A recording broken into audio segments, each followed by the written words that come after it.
Blog Talk Radio.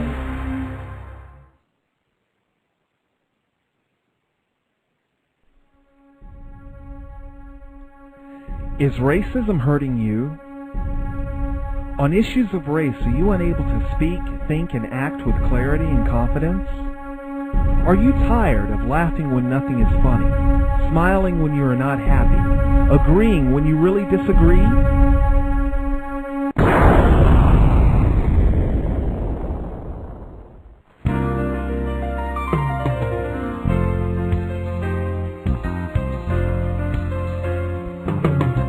At counterracism.com, you can learn specific strategies and techniques to counter the behaviors of the people who practice racism in all areas of activity, using words correctly, following counter-racist logic, even counter-racist science projects designed to reveal what racism is, how it works, and how to counter it. The open source code writing format allows you to pick and choose from a variety of counter-racist suggestions so you can produce the code that works for you. Stop by counterracism.com today and help replace racism with justice. That's counter-racism.com. The cows, Gus and Justice, in for another program to hopefully share constructive information on what racism, white supremacy is, and how it works. Thank you, everybody, for tuning in. This program should have Dr. Francess Cress Welsing with us to share information. I think I'm getting some assistance getting her on the line right now.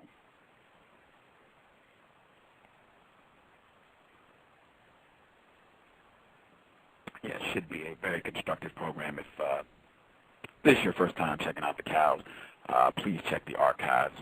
Dr. Welsing has been here before. She was here in March. Mr. Fuller has been here, I think 4 times at this point, as well as some other folks who've had very constructive things to say about racism, white supremacy. Check the archives. Also, make sure you check out Cress 7, Counter-Racist Evolving Engineer, her program. She's had Mr. Fuller. She also had Dr. Welsing. That program was not recorded. We suspect there was some interference, but she has a program coming up this weekend as well. It will be on Saturday at 2 p.m. 2 p.m. Pacific, 5 p.m. Eastern. She'll be in with Mr. Tommy Hart this weekend. Again, that's 5 p.m. Eastern, 2 p.m. Pacific on Saturday. But again, hopefully we'll have Dr. Welsing joining us in hot seconds so we can get started.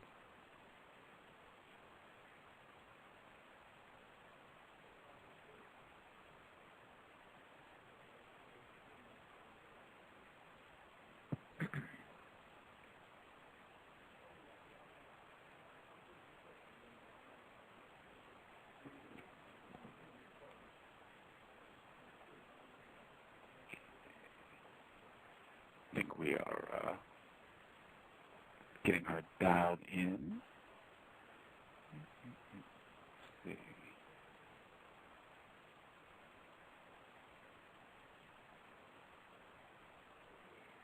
Here. Thank you for the patience, and the chat room is closed. I will open the chat room up about halfway into the program. So folks hopefully will just be listening and paying attention to what is said during the program.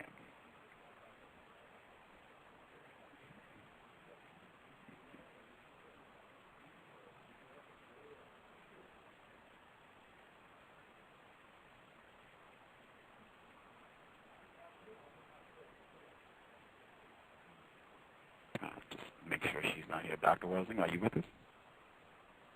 Okay, I didn't think so yet. While I have the time waiting, the program with Matt Ray, that program that was scheduled for Thursday, Professor Ray contacted me about maybe an hour or so before the program was scheduled to air. He contacted me and said that he had the flu and that he had planned to do the program anyway, but he was not feeling well, didn't think he'd be able to pull it off, and then canceled. This is Professor Ray yesterday, December 10th, when he was scheduled to be on the cows, and did not follow through on his commitment. And I had been speaking with him since July. I found out about him and C.O.W.S.'s work, and I contacted him over the summer. He said, sure, willing to do the program, and he took, 4 or 5 months to even get a date nailed down when we could actually do the show. And then Hello? he called. Hello, Dr. Welsing? Yes. Dr. Welsing? Yes. Oh, okay. Outstanding. Thank you for taking some of your time out of your busy day to speak with us. Always a pleasure to be able to speak with you about white supremacy. How are you doing today? I'm doing fine, thank you. Thank you. Thank you again. For those who are not familiar, third-generation physician, general and child psychologist, author Psychiatrist. of the psychiatrist, thank you. Author of the ISIS Papers and victim of white supremacy, Dr. Francess Cress Welsing. This program, Context of White Supremacy, we always focus exclusively on racism, white supremacy. So hopefully this will be like the advanced class, hopefully. For those who are not familiar with your work, can you please give them your definition of racism, white supremacy? Well, racism is a local, national, global system and dynamic organized by people who classify themselves as white in all areas of people activity. It's patterns of perception, logic, thought, speech, action, and emotional response. Behavior that is organized specifically for the purpose of white genetic survival and to prevent white genetic annihilation on planet Earth, a planet upon which the vast and overwhelming majority of people are black, brown, red, and yellow, and the people who classify themselves as white are genetic recessive compared to the people who are classifying themselves as white. And as I said, the system is for the purpose of white genetic survival and preventing white genetic annihilation on planet Earth. Outstanding. Again, I'm in total agreement with your definition that the system of white supremacy dominates all 9 areas of people activity, and dedicate my program to try and sharing as much constructive information about that as possible. I want to hop right to what I have been seeing plastered on newspapers and news programs for about the past 2 weeks now. And I mean, this kind of hits right to the core of a lot of things that you speak about in so many different ways. Have you been following the controversy with Mr. Tiger Woods and what is alleged to have happened, what was reported to have happened, and all the trouble he's having with his white wife? Well, I certainly have been following some of it. Did you have a specific question about that, or? Yes, ma'am. I have been very outspoken in my views on sexual intercourse between white people and non-white people under the system of white supremacy, and saying that I do not think it's correct. And looking at this situation, and in particular seeing the number of reports where people suspect that there could have been some conflict where perhaps his wife attacked him, assaulted him, and he was perhaps fleeing from her, and that's how he crashed his sports utility vehicle. Do you feel that a lot of this conflict and the way he's being, I think, vilified in the press, do you think this relates to white genetic annihilation and a non-white male being in a sexual relationship with a white woman? Well, I certainly think that that is a part of it. It's almost like attacking O.J. Simpson over again. Do you see it vilified in the media over and over and over and over again? Is what I'm given to understand is that he was, I assume that in response to his wife finding out maybe she didn't find out for the first time, but she certainly found out that he was having relationships with other white females, and that she ended up attacking him with a golf club, and he might have fled from the house, and she continued attacking the vehicle he was driving in. If he was indeed hit, as I'm given to understand that he was, that he was hit, and maybe he did have a concussion from being hit with a golf club. Anyway, that may have contributed to his running the car into a tree and to a fire hydrant, or he attempted to get out of the car and probably passed out. Not necessarily from the hit, but maybe from what had happened to him prior to his getting in the automobile. Anyway, it's a tragedy. I will say, infidelity is a tragedy from a marital point of view, but I'm struck by the fact that the media is acting as though he was the one who did something physical to his wife. And the way that they're talking about him, the media could be saying that a number of white females that, whether it's 5 or 10 or 15 or 20 white females that he might have had a relationship with, that this demonstrates a lot of trashy white females, but it doesn't focus on that. It focuses on Tiger Woods. And if we understand racism being a system about the fear of white genetic annihilation, then we can understand why there is a necessary attack not only on Tiger Woods but O.J. Simpson, and why even the attack that we see taking place on President Barack Obama. Now, the latter, President Obama, is not married to a white female, but the system of racism in its strive consciously and or subconsciously to survive genetically, which is, of course, never talked about. But I maintain in my analysis and definition that that is the key to the system of racism, white supremacy, white genetic survival.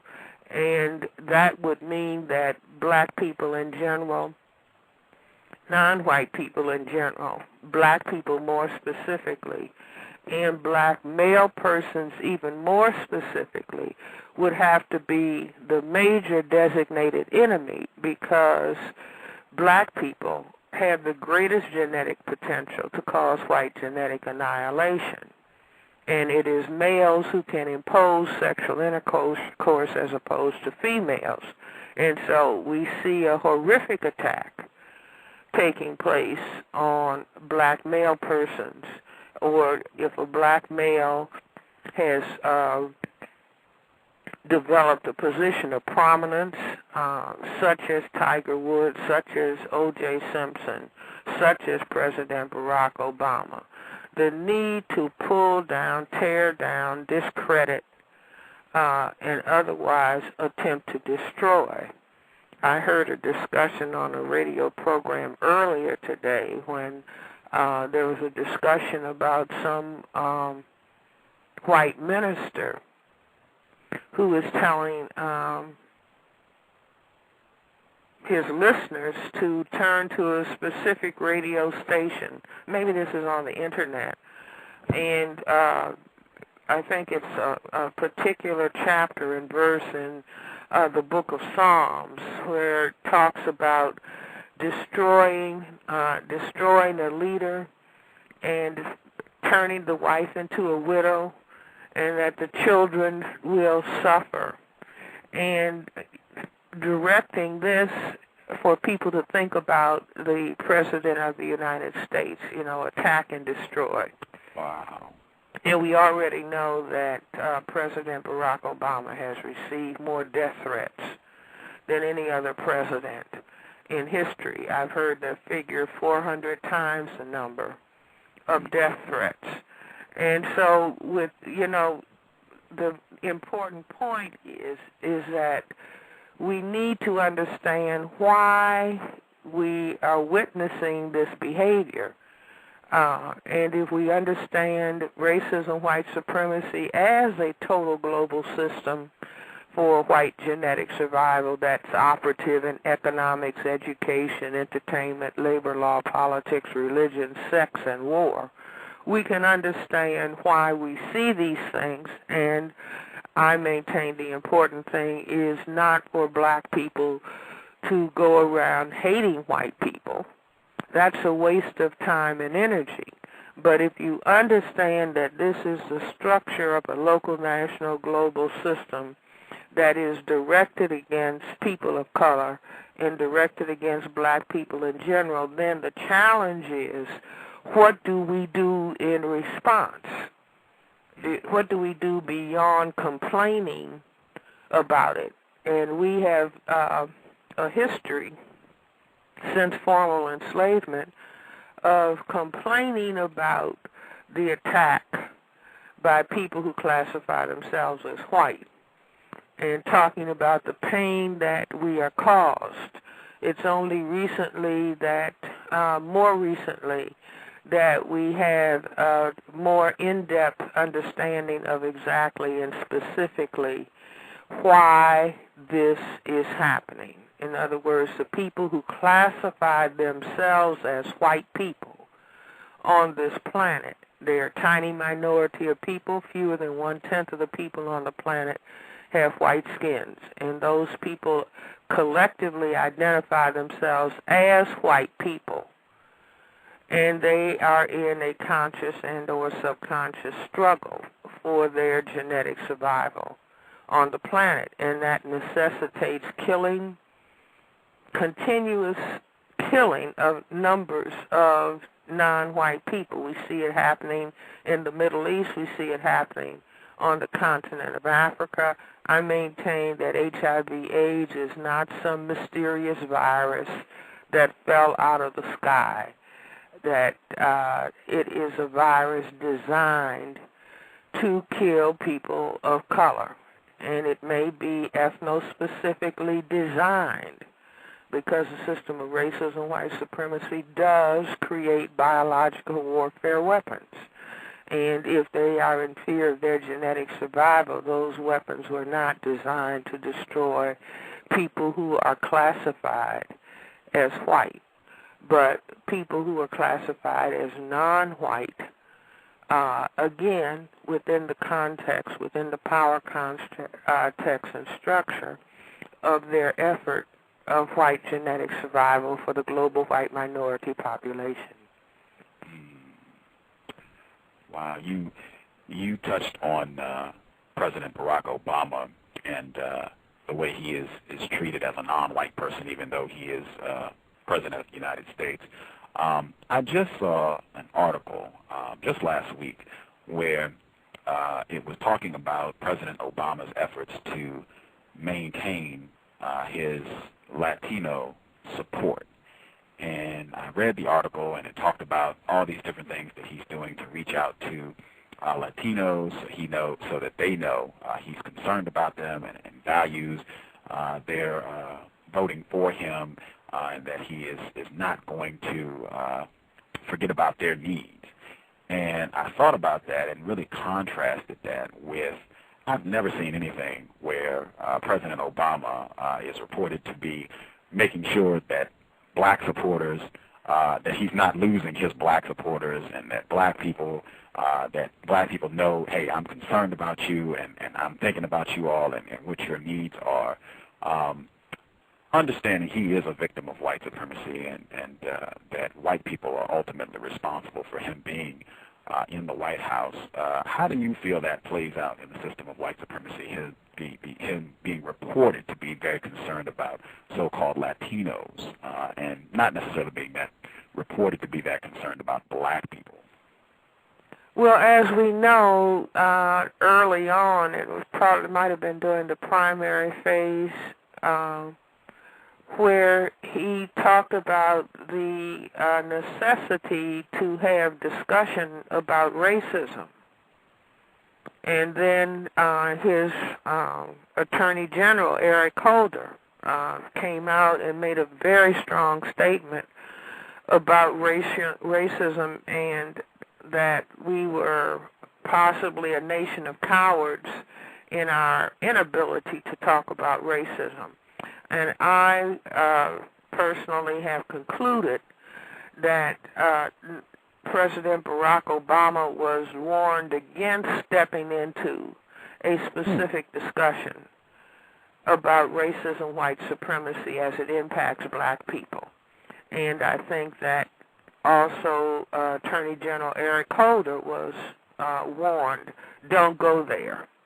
You see, the outcry that developed when they both attempted to talk about racism. So they, were told, no, don't discuss that. So I think that, I certainly don't think that President Obama is not interested in helping black people. I think that he is in the position. You see, we could say the same thing about the Black Caucus. You never hear the Black Caucus come out and talk about racism, white supremacy. They may allude to it, but they cannot keep receiving campaign funds at the level that is needed to get reelected and openly talk about racism, white supremacy as a system. Do you see? So that the things that are of concern, in a sense, are nitpicked at. You see, whether, a little bit here, police brutality there, maybe the outlandish levels of incarceration of blacks compared to white, the disparate sentencing, powder cocaine versus crack cocaine, unemployment, the disparate levels of unemployment as it affects black compared to white. But we don't hear overall discussion of system of racism, white supremacy. I mean, we could, as black people, being victimized horrifically by this system for hundreds of years, because I maintain that the enslavement of black people was one phase of the system of racism, white supremacy. But we don't hear racism. It could be talked about as terrorism. More deaths have resulted from racism, white supremacy being carried out on planet Earth than any other power structure that has ever existed on this planet, insofar as we know about the history of human beings on the planet. So we could well talk about the terrorism brought on by the system of racism, white supremacy. But we see the system talking about terrorist and not even referring to the persons who classify themselves as white, who overtly talk about killing black people and who overtly talk about white supremacy in this area of the world. We don't hear them referred to as terrorists. You see, but the people that are referred to as terrorists are all people of color, whether they are in Pakistan, Iraq, Iran, Afghanistan. Those are all people of color. And as we turn on the media every day, we either hear 100 and 150 people dead and 400 wounded. Do you see? On and on and on and on. Or if we read deeply into the media, the number of people on the continent of Africa that are dying from HIV/AIDS in the tens of millions. You see, the population being decimated on the continent of Africa as people who classify themselves as white are going into the continent to take the resources, the minerals, and the other resources that remain in the ground. So no one wants to talk about racism, white supremacy as the powerful dynamic that exists on this planet. And I maintain I'm the only psychiatrist in the world that, as a general psychiatrist and child psychiatrist, who has been talking about the system of racism, white supremacy for the last 40-plus years. Now, that's a tragedy because this dynamic of racism is responsible for, people have recently been talking about the movie Precious, which I maintain is direct image defamation of black people. Now, black people who don't understand racism, white supremacy as a total system and just look at a film in isolation from the power dynamic in which it occurs. Do you see? But there's never been, from what I've read and what I've heard people discuss, such a horrific defamation of black people in a film in a long time. People used to talk about Birth of a Nation. Well, now they can talk along with Birth of a Nation. They can talk about the film that came out in 2009 called Precious. You see, anybody looking at that film knows that, you see, the people who classify themselves as white will come away from that film saying, these people don't deserve education. These people are less than animals. They don't deserve education. They don't deserve housing. They don't deserve jobs. Basically, they deserve to be dead. Life unworthy of life, which is what Adolf Hitler said about the Semites of the Jewish religion prior to their extermination in Europe, in Germany and Europe. Hitler said that he was not concerned about their religion. He said it wasn't their religion, it was the fact that they were not white people. And if you look at the area of the world in the Middle East, there were not white people in the Middle East. Those are all people of color. Now, if they move out of Africa, the Middle East, and begin to move into Europe and deliberately miscegenate over hundreds of years, then you have a lot of people that appear to be white, which is why Adolf Hitler wanted to know who are your grandparents and who are your great-grandparents. But you are not white, and Europe is for white people, and this is why you're going to be destroyed. So the same thing in the main instrument prior to direct extermination was portrayal in the media, constant portrayal in the media. Horrible images of Semites of the Jewish religion. See, that term Semites of the Jewish religion, the terminology anti-Semitism is important because Semite is a word for meaning mulatto, mixed race. So you have Semites of the Jewish religion, Semites of the Islamic religion. Those are all people of color.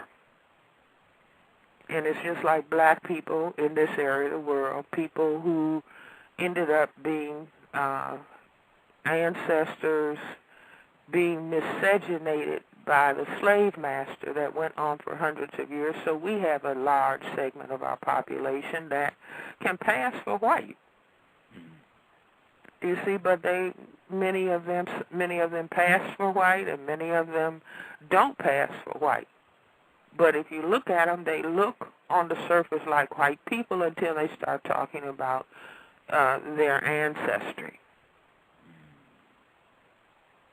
So if a population is concerned about white genetic survival, you see, and this is why all people of color learn the color code. It doesn't matter whether you came from the Caribbean or Asia, or whether you're living in Europe or Australia or the United States. The people of color, under the system of racism, white supremacy, have learned the white supremacy color code for white genetic survival, and that's if you're black, get back. Brown, stick around. Yellow, mellow. white right. And so when people talk about President Barack Obama addressing the Hispanic people, brown people, do you see what I'm saying? And this is what is happening in this area of the world. Get rid of the black people, bring in some lesser colored people, so-called brown people, Hispanic people. But move the black people out of the way. This is happening in urban centers all over this area of the world. You know, whether it's called gentrification, it could be called color removal, that people who classify themselves want to return to the urban centers, but they don't want to come in and share the space. They want the black people to be gone. Wow. Again, Dr. Francess Cress Welsing, author of the ISIS Papers. You already brought it up. The film Precious, I know many people have been talking about that. When I spoke with you, you also mentioned The Blind Side, and you juxtaposed those two films. I wanted to ask, do you think that is an example of racist contrast programming, where The Blind Side, you get a white family, they certainly are not as doing as poorly as the non-white people who are portrayed in Precious. But in The Blind Side, this white family, they adopt a black male. I believe he says in the film, you know, he never had a bed until he comes to stay with these white people. You get this image, and I believe The Blind Side is currently the #1 film in this area of the world. You get that compared with Precious, where the non-white. You see, in other words, right, Blind Side shows so-called healthy family functioning and portraying white people as so deeply caring about a black person. Whereas Precious shows no family functioning and stability. And so those two films come out at the same time. And if you don't understand system structure, you just think, oh, that film came out and then this film came out, and that there's no relationship between the two. But they are showing black contrasted to white. It's just like on the television. I don't know what you see on the West Coast so much, but you see many overweight black people on the television. No overweight white people on television. Now, overweight, do you see obesity? And then they say obesity, diabetes, and hypertension are the cause of health care costs being so high. So what are they saying? Black people are the cause of health care being so expensive. And whereas the people who vote against universal health care, or everybody having the same health care package that the people who are elected officials, people want to squabble about that, and that's too much, and how is that going to be paid for? But the same system can pay any amount of money to kill people. For sure. To kill people of color, any amount of money. See, if the amount of money that is spent to kill non-white people on the planet, whether it's Vietnam, Korea, Afghanistan, Pakistan, Congo, if that same amount of money, you know, everybody in the world could have housing, food, clothing, and health care. Wow. And pay taxes as need be. But this is why it is very important. You see, not important, it's not about hating white people. It's about understanding what racism, white supremacy is all about. I don't know how many of the articles that you have seen about albinos and albinos currently in Africa being, you know, mistreated and killed by black people. because they think they want parts, we're told in the media, that the black people on the continent kill albinos, and they want parts of the albinos' bodies because they think that they can be important in magical potence. Well, they don't stop to think. Who taught black people on the continent of Africa in more modern times that white is important, that white is powerful? And so the people who have been the most mistreated, the people of color who have been most mistreated, the people on the continent of Africa, who told them that black was inferior and white was superior? So that you have people on the continent of Africa, black people, buying skin-lightening potions or skin-lightening creams. People of color all over, people in Asia, buy skin-lightening products because they have been taught that white is superior.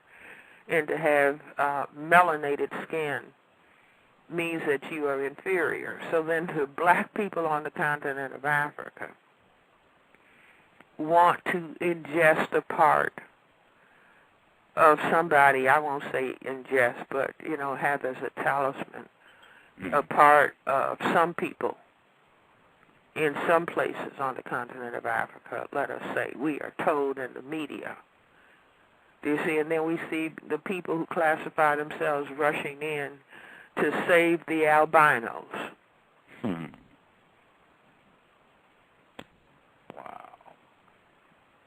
And white skin itself is albinism, and I say that what happened early on is that the black people put the albino people out of Africa.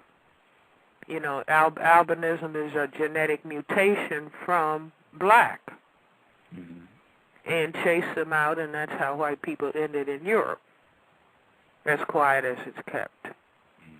But the point is that while the African people, before so-called independence, and I say so-called independence because even though the colonies on the continent of Africa received independence, the system of racism, white supremacy didn't disappear. But during the hundreds of years of colonialism, imperialism, where black people were being hacked up and killed and decimated by white people on the continent of Africa, the black people were being taught to have skin without color is somehow connected with power. And they were taught to hate themselves just like the black people in this area of the world. Hate yourself. The more color you have, hate yourself and hate those that look like you. These are very deep messages, along with being given a religion where it is being taught that God is white. How do they teach that? Well, if Jesus is as painted by Michelangelo, pale and white, and we say, well, Jesus is a son of God, then God has to be white. And so people of color all over the planet are being taught, pray to the oppressor to save you. Or if you transgress, as a white female told a young black man at one of the Fisk University Race Relations Institute gatherings. The institute is no longer functional, but a white female told a young black man who said he did not believe in talking about racism because he was a Christian. And an elderly white female, an older white female, said to him, look, we gave you that religion. And we taught black people to focus on three things specifically in that religious framework. Slave, obey your master. Turn the other cheek to the slave master, and you will get your reward in heaven.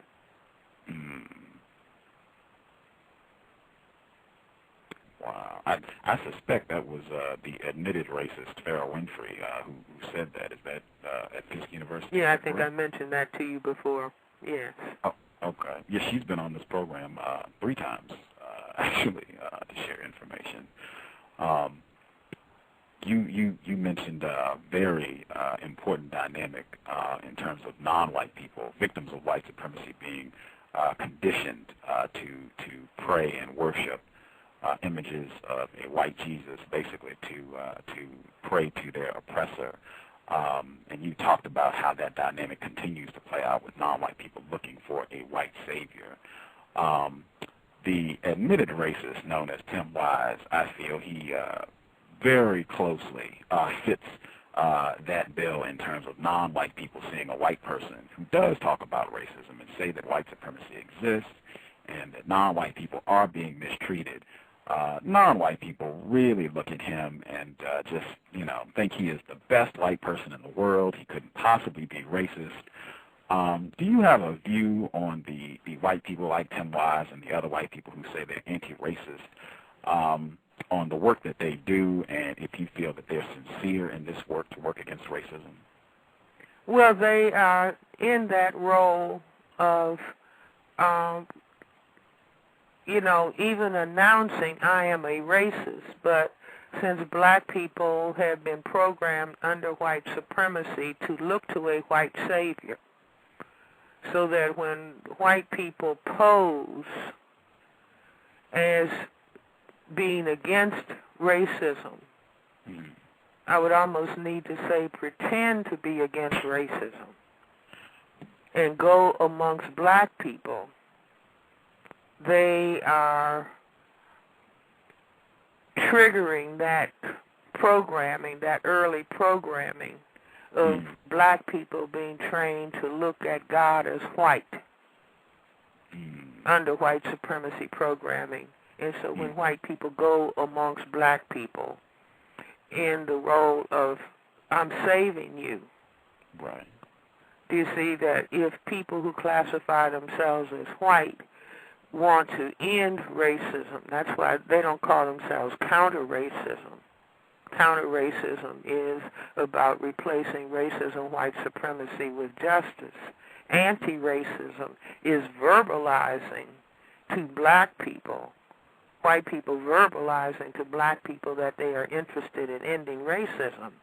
If people who classify themselves as white are the people who are practicing racism, white supremacy, then the Tim Wise, the Pharaoh Winfreys, and that entire group, they would not have to have anything to do whatsoever with black people. They would be going amongst white people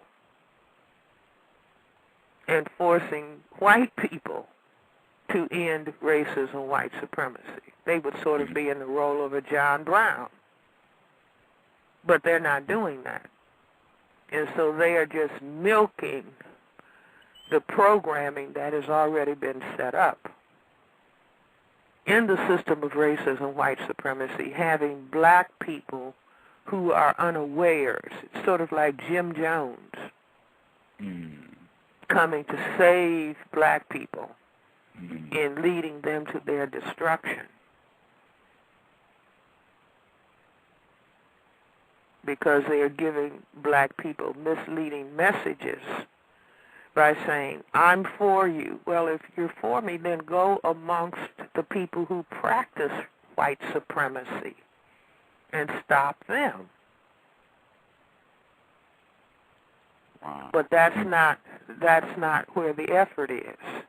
It's like the white movie stars that go to Africa. Do you see what I'm saying? And Yes, put little morsels of food in black people's mouths, or adopting black children, and really teaching that white people love black people. At the same time, the larger structure of racism, white supremacy, is destroying black people. Wow. But you never hear, read about Bill Gates going to China and setting up HIV, AIDS testing situations. But you don't hear Bill Gates, one of the wealthiest people on the planet, so-called, talking about racism, white supremacy, or using any of the Bill and Melinda Gates Foundation money to determine exactly how did this virus get started. Wow. You used the term pretend and pose when you talked about Tim Wise and these white people, and Tim Wise, admitted racist, who come amongst non-white people, black people, to speak about racism. It seems like you strongly suspect that these people are not sincere. Well, wait a minute. He said he's a racist. Yes, ma'am. Yes, ma'am. He said he's a racist. So that's enough said. You don't My feel definition of racism is the effort for white genetic survival on the planet. So if a person says that's who I am, so it's not me saying something, it's him saying it.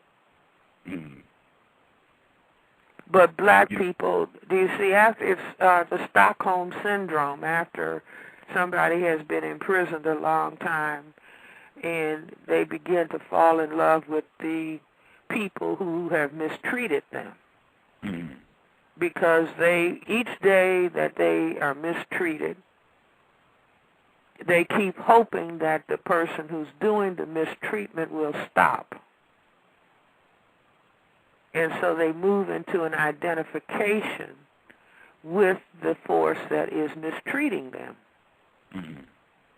Do you see? Because they're not functioning with an analysis of what exactly is happening, so they understand that dynamic in depth. You see, I would dare say that if a word went out over the internet that non-white people could turn white by tomorrow morning, if they purchase this particular set of pills on eBay, that you could be white if you order these pills. The pills could cost $100,000 a piece. And somehow the majority of non-white people on the planet would find that money if they had to kill each other to get it, to order the pills that would allow them to become white by tomorrow morning. And to have, then you order the second pill that costs $200,000, and that would allow you to have white features, so you look white. And maybe a third pill that will give you blonde hair. Do you see? In other words, the programming for hundreds and hundreds of years has been very intense, and it's continuous. If you turn on the television in the morning, you're going to see white, white, white, white, white, white, white. And blonde white women. Thin, blonde white women. And so you start your day and close out the day at the end of the day if you're looking at the news and seeing white, white, white, white, white, white, white. And all in the middle, the castigation of black people in one way or another. If just talking about the terrorists in the part of the world where they are supposed to be. Terror, that we have to start wars in order to prevent them from attacking white. And as long as people don't have a global perspective, do you see, in which they themselves can use their brain faculties to analyze. Do you see? But again, this is the importance of the film Precious. Precious, if somebody sits in that film, they're going to come out with the annihilation. If a black person sits there, they're going to come out with the annihilation of black self-respect. Wow. And the white person who is sitting there in the row next to them is going to come out more determined for white genetic survival, or, you know, the destruction of non-white people, because it's so horrific. They're seeing someone as powerful as Oprah Winfrey does not understand racism, white supremacy, but she does understand that she has to have a majority white audience for her show to continue. Wow. Again, Dr. Francess Cress Welsing. I did, when I spoke with you, I said that, because Tim Wise has been on this program and admitted to being a racist on this program. When I spoke with him, I let him know that I did not think he was sincere in his efforts, and that the way he speaks to non-white people, particularly the tone, he does a lot of his talks in churches, and I mean, it's exactly what you said about just. See, it's like Jesus coming off that painting on the wall down to the masses of people. Yes, ma'am. Yes, ma'am.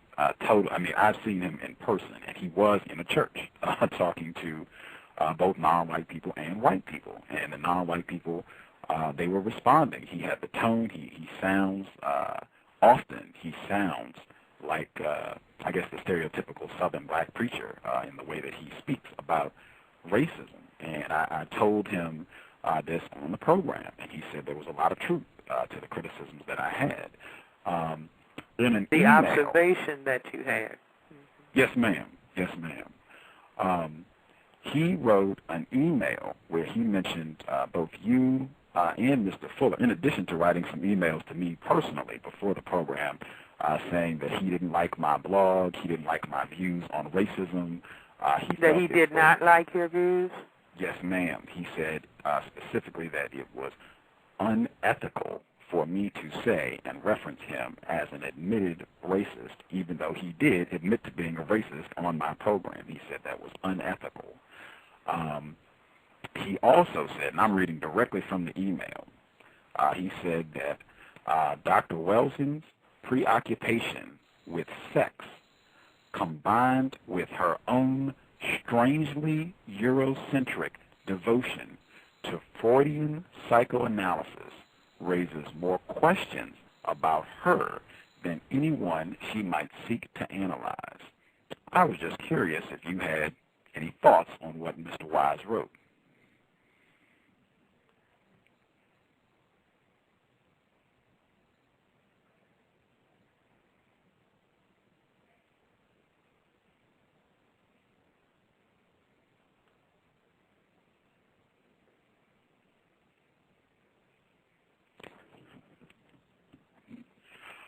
Wow, this is how cool the system of racism, white supremacy is. As I was waiting to get Dr. Welsing's response, it seems I lost her call. Dr. Welsing, you still there? Yeah, see, lost her call. This is how cool the system of racism, white supremacy is. Hopefully we'll get her back on the line so she can respond to what Mr. Wise wrote. Again, the C.O.W.S context of racism, white supremacy. Hold on one second. I'm going to play a commercial. I'm going to make sure I'm still connected to make sure that I didn't get lost here. Hold on one second. I'm just going to play this to make sure I'm still. Okay, I'm still connected. Groovy. So, yes, hopefully we'll get Dr. Welsing reconnected so that she can respond to Mr. Wise. But I hope people are paying attention to this. This is not the first time this has happened on the C.O.W.S where we have been disconnected. And generally at very critical moments. When Richard Bernstein was here and I was questioning whether he was practicing racism and his responses about sexual intercourse between white people and non-white people, bing, show got cut. This is not the first time this happened. This happened on the program with Khalid Patterson and Frederick Gooding. I mean, it's happened numerous times. It happened on the program with Michael Bradley. It's not even anything noteworthy anymore because it happens so frequently. But, yeah, I suspect white people on their job. Hopefully we'll get Dr. Welsing back on the line so she can respond, because I'm real interested to hear her response to Mr. Wise's statement in that email. Let's see, I think, and I also want to report this. I lost several callers. I was actually looking directly at the switchboard when all this happened, and I lost several callers. There were several people who called in just to listen to the program, and I lost them. I lost them as well as Dr. Welsing, so we're going to see if we got her back yet. But I didn't hear what you completely were saying about Tim Wise's statement. Oh, okay. Yeah, we had some interference that happens regularly here on this program for some reason. I will read it again. He said, and I'm quoting directly, Dr. Welsing's preoccupation with sex, combined with her own strangely Eurocentric devotion to Freudian psychoanalysis, raises more questions about her than anyone she might seek to analyze. That was his statement. I was curious to get your response. Well, I would just say that anyone who knows about the body of my work knows that that is incorrect. But you know, his demeanment of a black person who has been talking about countering racism longer than he ever considered himself an anti-racist. This would be expected from a person who identifies himself as a racist. Do you see where racism is, white supremacy is about blocking and preventing black people fully understanding racism, white supremacy, so that they can organize their behavior in a constructive and meaningful way against the system of racism, white supremacy. So he identifies himself as racist. He then comes along and attacks the one psychiatrist on the entire planet who has been talking about racism, white supremacy in an attempt to help black people understand racism, white supremacy than anybody else. And so he ends up identifying himself as racist and then attacking a black person who is a counter-racist. If he attacked Neely Fuller, he starts talking about white supremacy based on having heard Neely Fuller's material and my material. He tries to take some of it and go off and convince black people to follow him as a white person who identifies himself as a racist, playing on black people's lack of understanding and vulnerability. It's like saying, follow me. It's like Jim Jones saying to black people, follow me. Mm-hmm. In the maintenance of you need white people leading you in order to survive and to develop on planet Earth, when black people were the first people, the mothers and fathers of everybody on the planet. But I would just say that Mr. Wise is consistent with what he says. He identified himself as a racist, and he indeed is practicing racism, white supremacy, and trying to prevent people of color from, I guess, disconnecting themselves or freeing themselves from the ideology that they have had imposed upon them by that system of racism, white supremacy. So he's true to what he identified himself as being. Wow. He even admitted what you just said about taking work from non-white people, Mr. Fuller, yourself. He admitted that as well on the program that he does. Okay. Look for non-white people and get some of their work and get them to revise his own work, and then he goes out. And I even told him he is the Elvis Presley doing work against racism on the show, and he said that there was a lot of truth to that statement. So, yeah. You see, it's like basically, white jazz musicians acting as though they developed jazz. Yes, ma'am. After listening to black jazz musicians improvise to the highest possible level. Then somebody comes and spends a lot of time listening to what they've done and now duplicating it and then saying, I am the founder of jazz. Mm-hmm. Mm-hmm. Do you see? So we are familiar with this, but I would just say it's, how can I even say it's tragic? In other words, this is the way racism, white supremacy is maintained on planet Earth. But it is up to us as black people to begin to understand. It's like playing the black side of the chessboard. And if you were playing chess, you wouldn't anticipate that the white side of the chessboard is going to tell you how to win the game, or for that matter, playing football or basketball.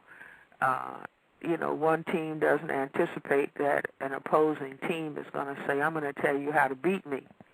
Right. It just doesn't work that way.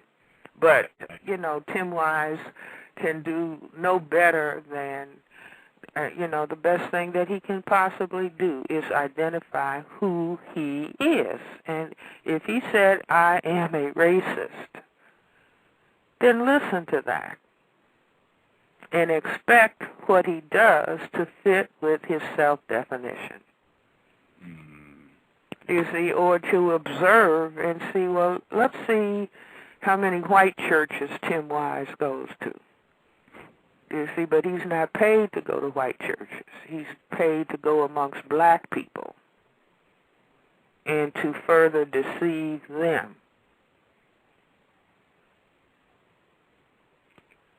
Again, third-generation physician, psychiatrist, Dr. Francess Cress Welsing. I'm a third-generation physician, but my father and his father were, general practitioners. But I'm first-generation psychiatrist, third-generation physician. My apologies. Thank you, ma'am. Just your work, period, even if I had not spoken with you directly, just your work has been very helpful for me to get an understanding of what is happening on the planet. Would not be doing this radio program if it were not for your work and Mr. Fuller's work. Always just a real pleasure to have either of you on the program. But speaking with you specifically about the White Privilege Conference, I spoke with you earlier in the year, and I'll let you know that I had met with Dr. Eddie Moore Jr. He is a black male, and he is the founder of the White Privilege Conference. And you said that... With whose that is money? I'm sorry? I say with whose money? Oh, I think... In other words, who's funding him? Yes, ma'am. Go ahead. Yes, ma'am. You said that is important. You need to have him on the show. Black people need to know that there is a black male who is in charge, in quotes, in charge of the White Privilege Conference and in a sexual relationship with an admitted racist white female. Why did you feel that that was important, that non-white people, victims of racism, needed to know that? Needed to know that he was involved with a white female or married to a white female? No, the conference, that Dr. Eddie Moore Jr., a black male, was the person who is in charge, in quotes, of the White Privilege Conference. Well, I'm not recalling exactly my response. Maybe if you could refresh my memory about the context in which I may have said that.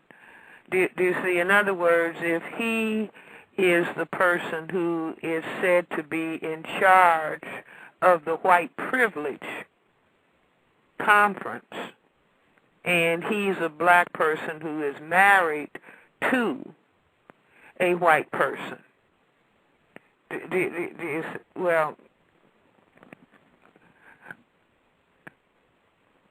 that also furthers the whole concept of white supremacy. How so? In other words, you say that he is married to a white person. counter racism. See, in other words, if people classify themselves as white and people of color on the planet, if they really want to speed the ending of racism, white supremacy, it will be no sexual relationships between white people and black people until white supremacy is ended, because sexual relations between the victims of racism and people who classify themselves as white or racist, suspect racist, makes people of color think that the problem has been solved prematurely. Do you see, whereas it hasn't? Imagine if non-white people all over the planet says, well, no, we are not having sexual relationships with people who classify themselves as white as long as we are victims of white supremacy. But if you have a person who is having and again, when I said where is the money coming from to hold the conference?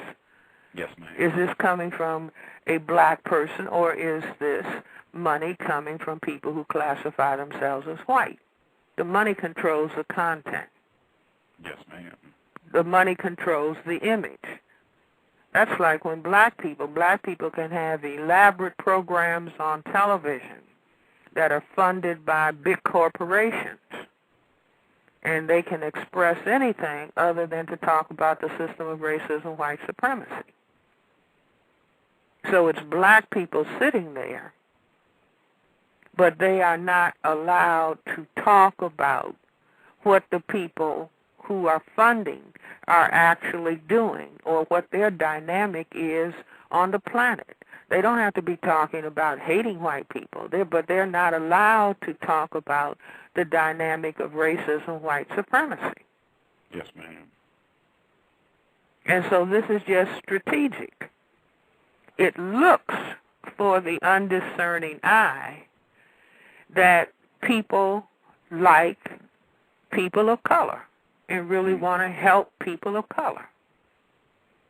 But as long as the dynamic that is holding black people in a state of oppression, or other people of color on the planet in a state of oppression, as long as that's not being identified, then how much is like, looking at the symptom without eradicating the disease. Wow. Dr. Moore, I actually had him on the program as well. And we had who on the program? Dr. Eddie Moore Jr. He is the black male and founder of the White Privilege Conference. He was on the program in May, and we discussed a lot of the issues that you just brought up, and we spent a considerable amount of time talking about the fact that he is in a sexual relationship with a white woman, and this white woman admitted to being a racist. I asked him about this on the program, and this is just 20 seconds. I wanted you to hear this because he made just an incredible statement here. I have it recorded. It's 20 seconds. I would really love to get your feedback on this. Okay, here we go. And it may be, and I'm not unwilling to critically look at this. It may be just a personal desire on my part to find a kind of soothing lotion so it doesn't feel so painful what it is that you're saying. So I'm not unwilling to look at that. Okay, we were talking about sexual intercourse between white people and non-white people. Were you able to hear what he said? So was he saying a soothing lotion so that he won't have to think about how painful it is? Yes, ma'am. Well, there you are. In other words, it's racism, white supremacy is so horrible in its impact on me and my life that I want to have something that seems to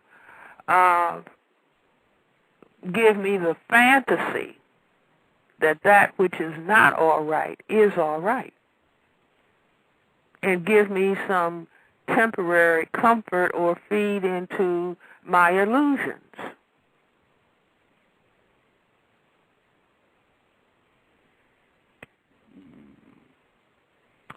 Hello?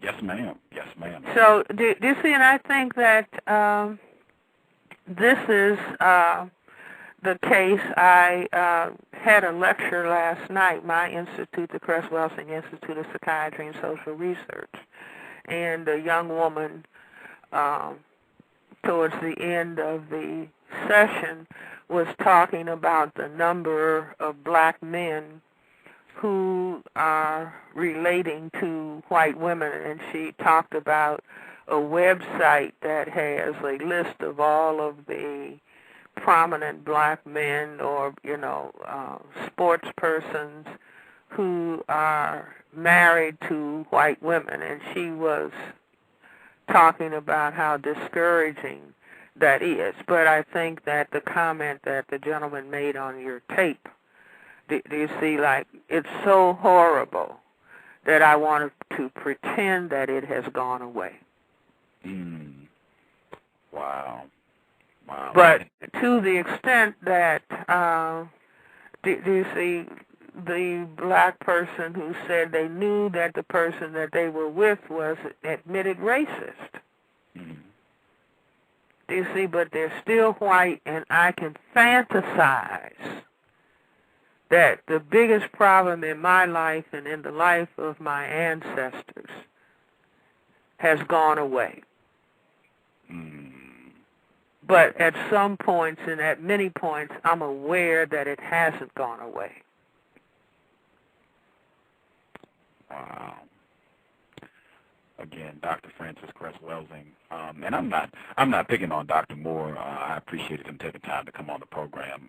He said he is a recovering victim of white supremacy. See, but you can't recover if the process is ongoing. He can't be a recovered victim as long as the system is intact. As long as the system is threatening any black man who dares to think of himself as president and has to deal with death threats every day.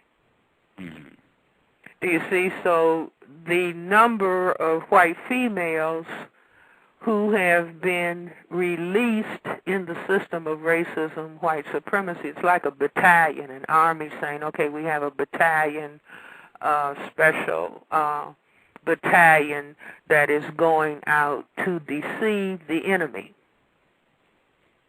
And so those white women go with, have relations with, have sex with, marry black men.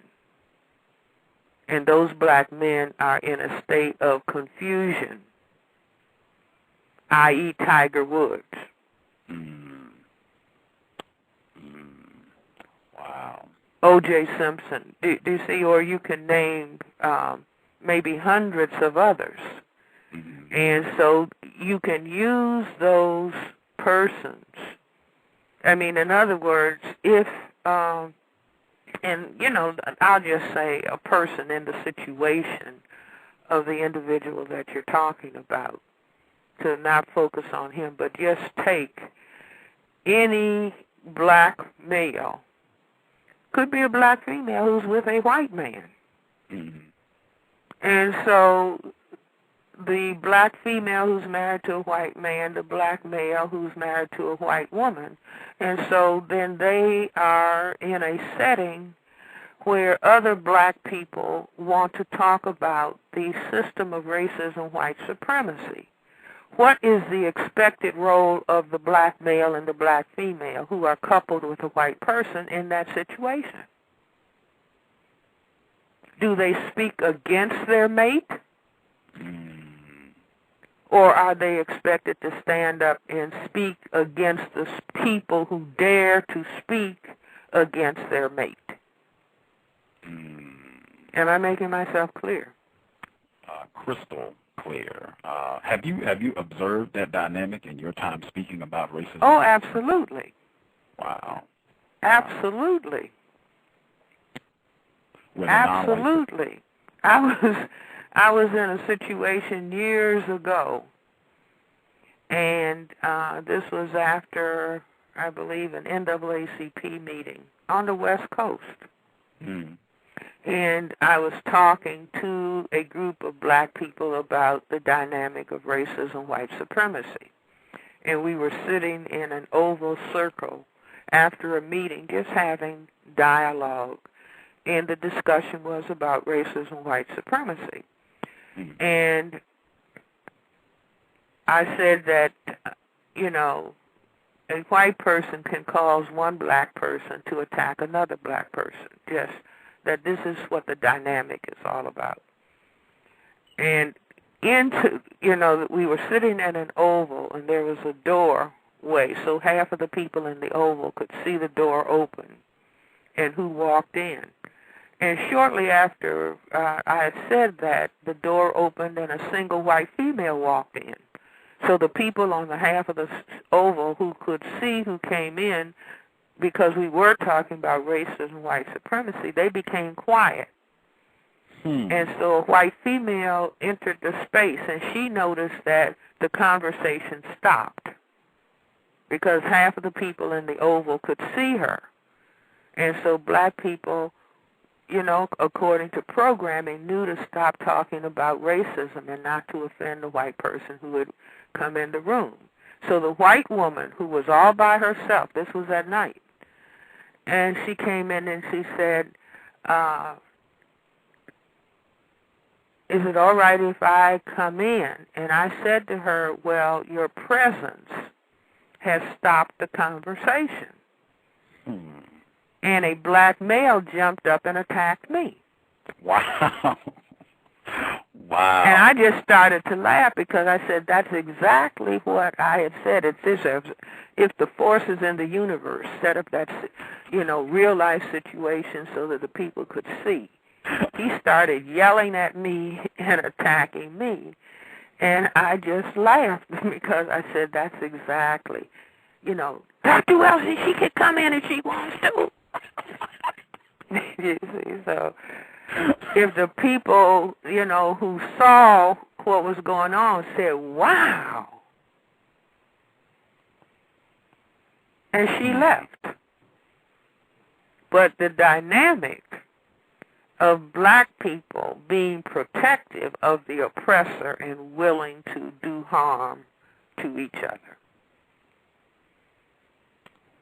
Wow. And so that is the purpose. It's almost like an assignment. There's many white females who feel the inclination or just operating based on an assignment. See, look at what's going to happen with poor Tiger Woods. Do you see? I understand that he immediately offered her $40 or $50 million to stay in the relationship. Wow. Do you see? Wow. But she could laugh at that. Do you see? Imagine what she's going to get if they happen to go to court in a divorce case. Wow. Wow. See, and so because of, it's just because of his lack of understanding the world he's been in and the hopes that he's had. You see, he will be lucky if all of his sponsors don't leave him. He just lost one. That was in the newspaper yesterday that Pepsi dropped him. I heard that Gatorade. Is that the same, or? I think Gatorade is a subsidiary of Pepsi, but yeah, I think Do you see? And it's a deep tragedy. Do you see? But he was saying, I'm Cabol-Asian. Yes, ma'am. Yes, ma'am. Because he didn't understand. Do you see? I'm many things other than black. He doesn't understand that he has melanated skin, just like his little children. Just like O.J. Simpson's children and anybody else's children. Because of the genetic dominance of black, the children are going to come out non-white. Wow. I wanted to touch because I thought this was important. You just mentioned that it is easy for white people to manipulate non-white people into mistreating another non-white person. In the film Precious, the director is a non-white person, black male, Lee Daniels, who coincidentally also directed Monsters Ball. And you felt it was important that non-white people, black people, not, focus all their attention and get upset with Lee Daniels or even Oprah Winfrey, to understand that at the end of the day, white people are responsible for this, even if there's a black face attached to it, as a director or person who, gave a lot of money to get this project done. And that the system will try and set it up so that if black people do get upset, they'll get upset at Tyler Perry or they'll get upset at Lee Daniels. Do you see that sort of thing playing out? Absolutely. You see, the black face is an endorsement that this is okay. Mm-hmm. That's, again, that's the black person in charge of a conference. What's the name of the conference? The White People of Color. Huh? The White Privilege Conference? White Privilege Conference. Do you see, it looks like it's race neutral. Mm. Until you look at, well, wait a minute, where did the money come from? Mm. Who is responsible for the distribution? Who makes a decision as to whether this film would be distributed? Mm.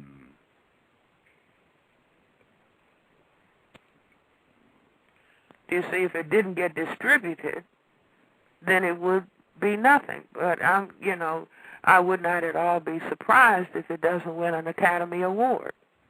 Mm. And so it'll be shown over and over and over and over and over and over again.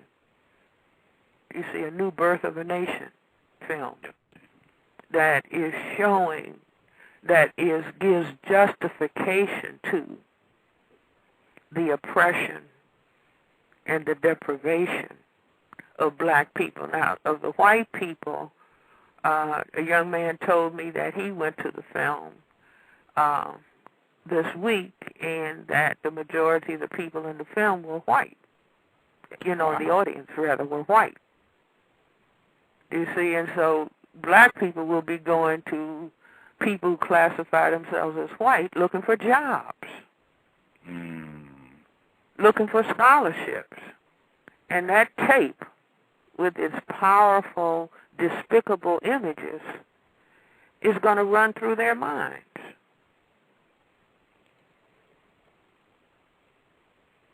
Wow. I wanted to give anybody, if they're listening in, if they wanted the opportunity to call in with a question, the call number is 347-215-6071.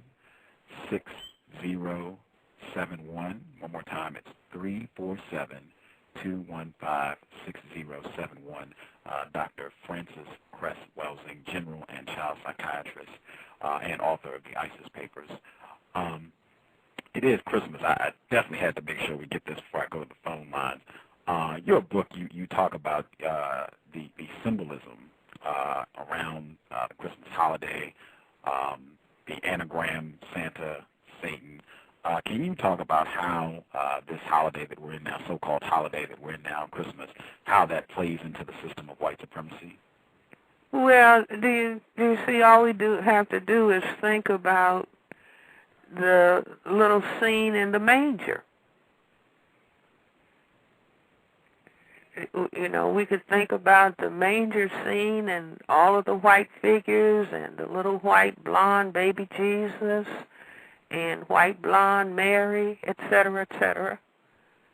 Do you see? But in that part of the world, Africa, the Middle East, those were people of color and people of significant color.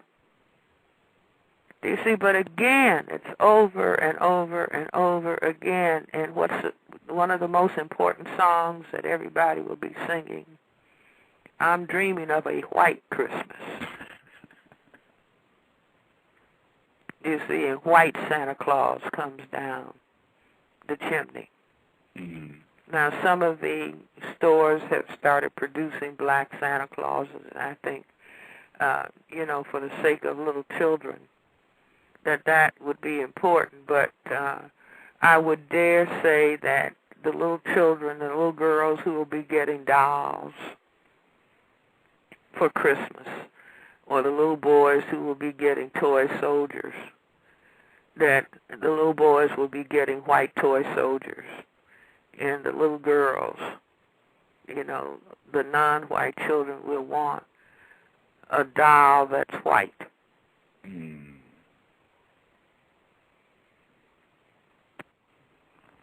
And so it's on and on and on and on.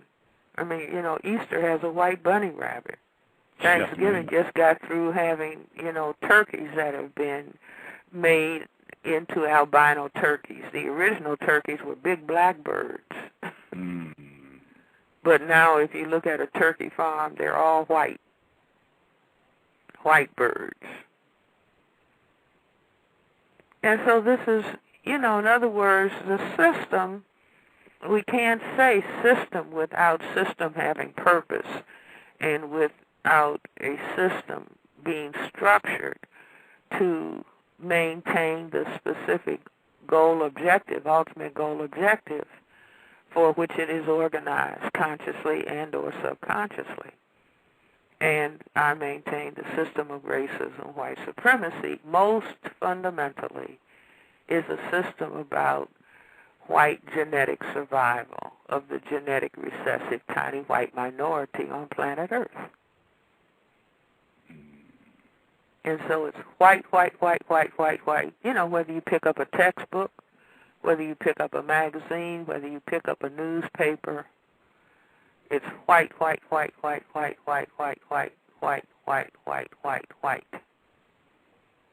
Do you see, or, one could just imagine. Do you imagine that a black female and a black male, uninvited to the White House, would have been able to sneak in? That's right. Do you see, but a white woman in a stark red dress mm-hmm. could enter. And then pass through every screening and enter. Mm-hmm. And then defy the Congress that I don't have to testify as to who set this up.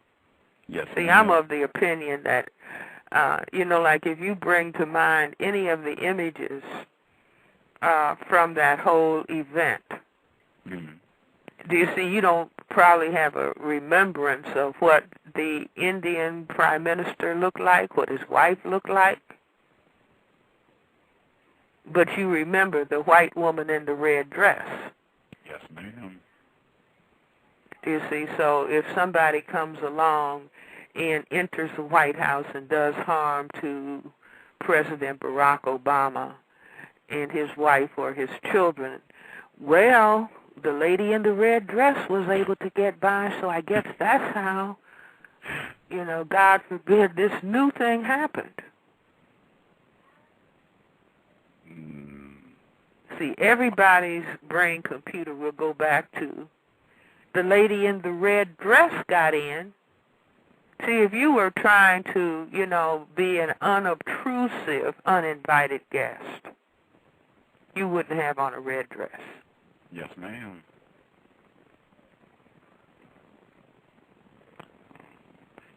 They are, at least from what I've seen in the media, they have not been portrayed as, criminals. They've almost been looked at as celebrities in the images that I have seen of the two white people who crashed the banquet at the White House.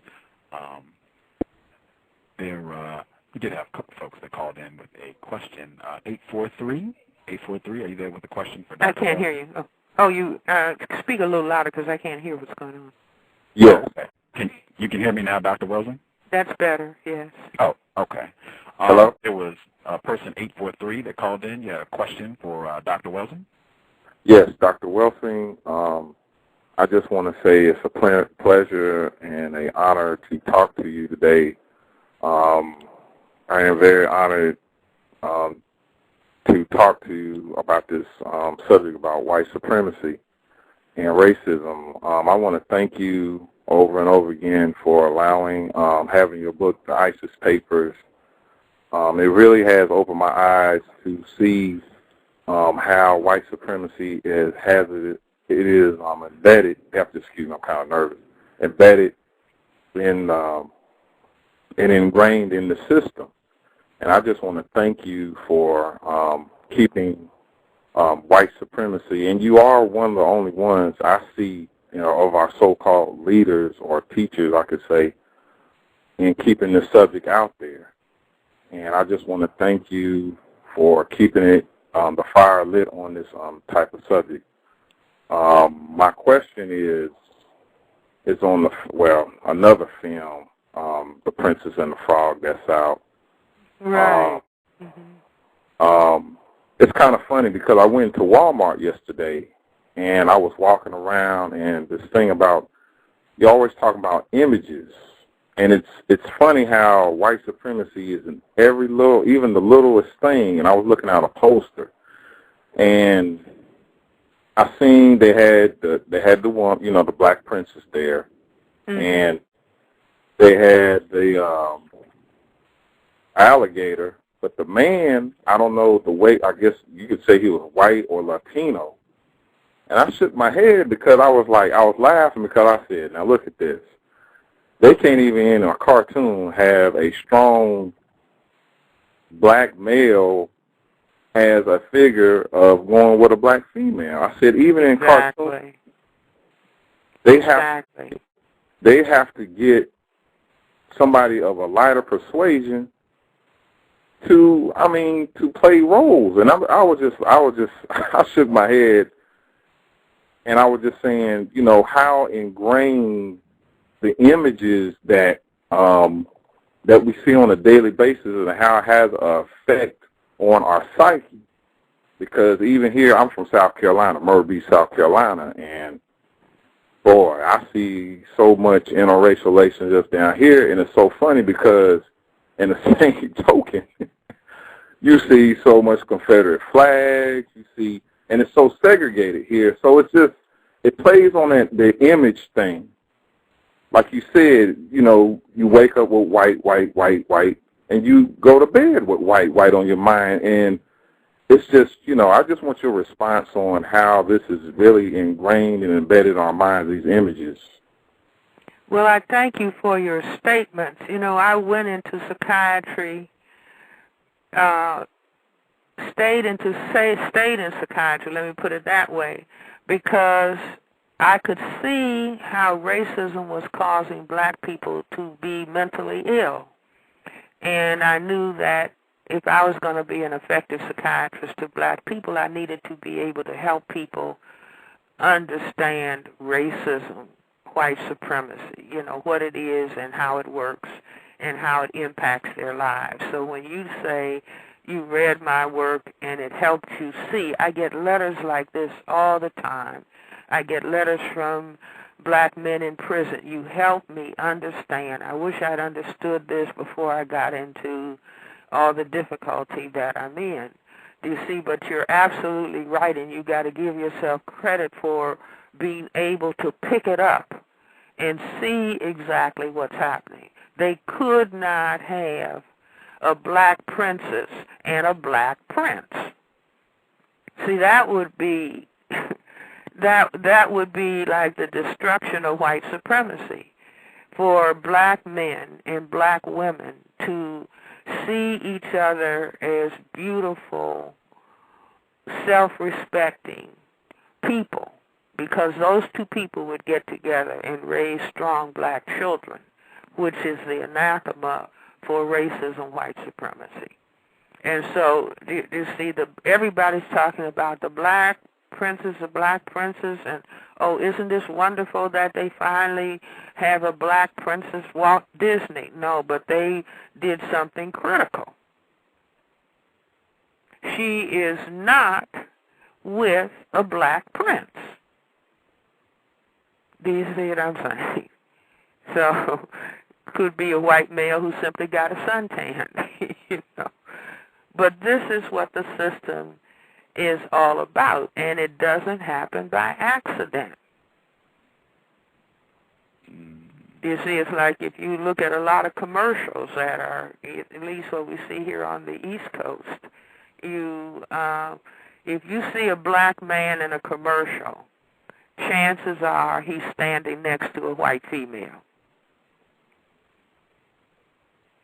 You never see, you know, well-groomed, well-coiffed black man and a black woman standing next to each other and relating in a positive, constructive way.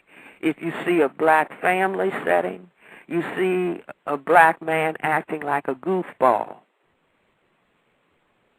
rolling his eyes around and acting stupid.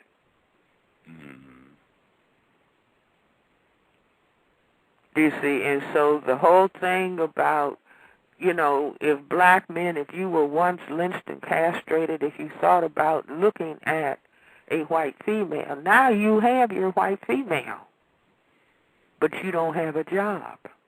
And you are being incarcerated. You can't take care of black children, do you see, but you can, you know, walk around a supermarket holding a child that you had with a white female. The only black man you see pushing carts in a supermarket, you know, with a woman is a black man and a white woman pushing pushing the cart, and she's telling him what to put in the cart. Wow. I made a major error. I did not think my co-host, I have a co-host on this program, I did not think she was going to be participating because it's early, but she is. I have a non-white female who is 10 years old, and she is trying to learn about racism, white supremacy. She is present, and she would like to ask you some questions, Dr. Welsing. Are you there, Justice? Oh, she's supposed to be there. I want to make sure I get your questions in, so if you're there, please go right ahead, and anything you want to ask Dr. Welsing, go right ahead.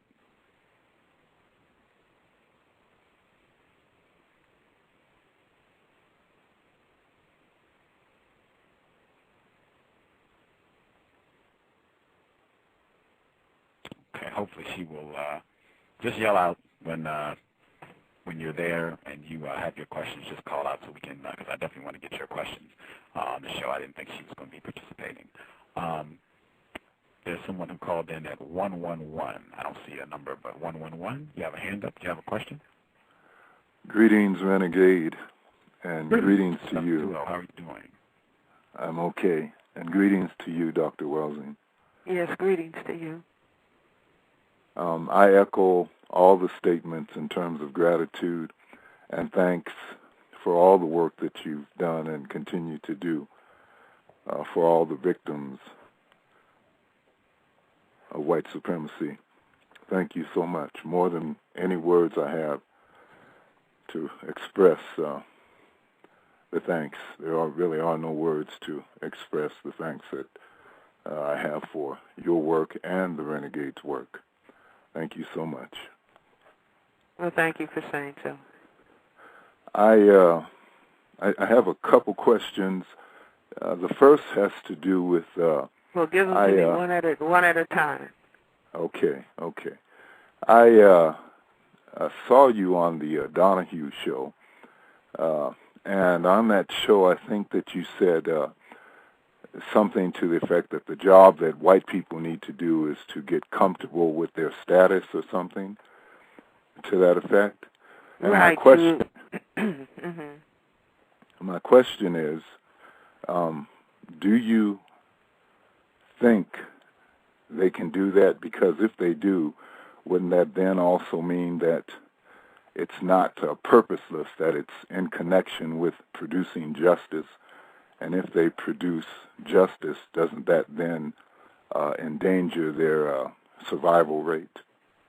Right. Well, definitely a good question. In my 1970 paper, The Cress Theory of Color Confrontation and Racism, White Supremacy, I said the challenge to white behavioral scientists is to help white people become comfortable with their minority status on the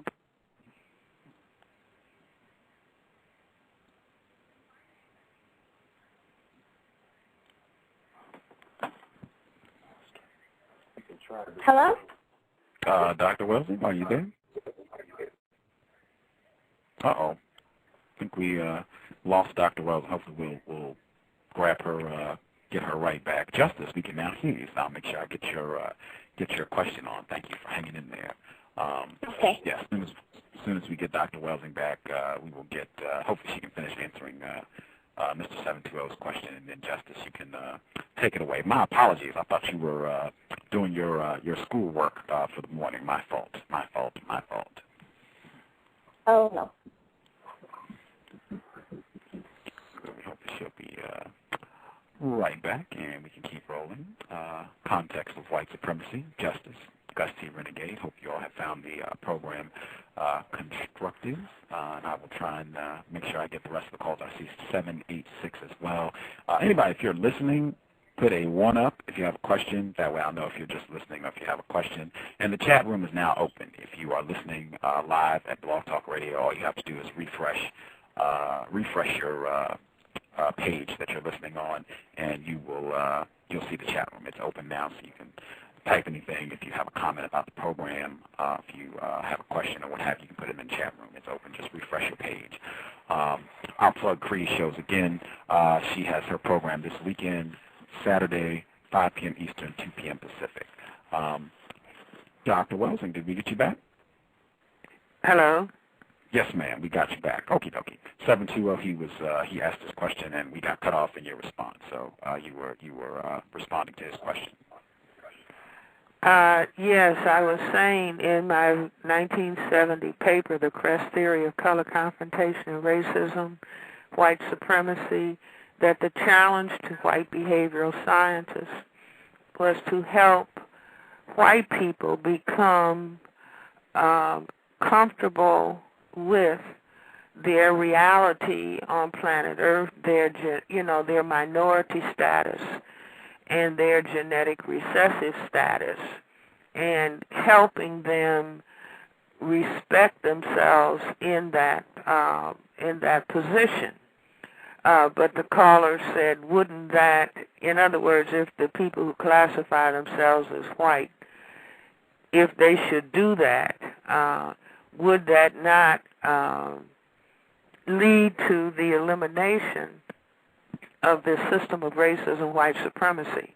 And I would say that is correct, but they would end up, instead of being the pariahs on the planet or seen as the people who are orchestrating injustice for their genetic survival, to, they would be seen as people who are participating in the establishment of justice so that there can be peace on the planet. But I can certainly understand the caller's concern, and I think I added that they may be too caught up in having established a system for their privilege or their genetic survival, and therefore their privilege, and not want to give it up. And this is what, this is where we are now on planet Earth. But I certainly think that if there are people who classify themselves as white and who feel that they want to contribute to the production of justice and peace on the planet, they have to be able to look in the mirror and self-examine and see what it is that they are doing. And this is something that is not really ever talked about. Even the people who go around talking about anti-racism, they're really not talking about getting rid of racism, white supremacy, and looking at the fact that, as people who classify themselves as white, we are a tiny, tiny minority of the people on planet Earth. And instead of talking about other people being genetically damaged, we are the people who are genetic mutations and have a genetic deficiency state called albinism.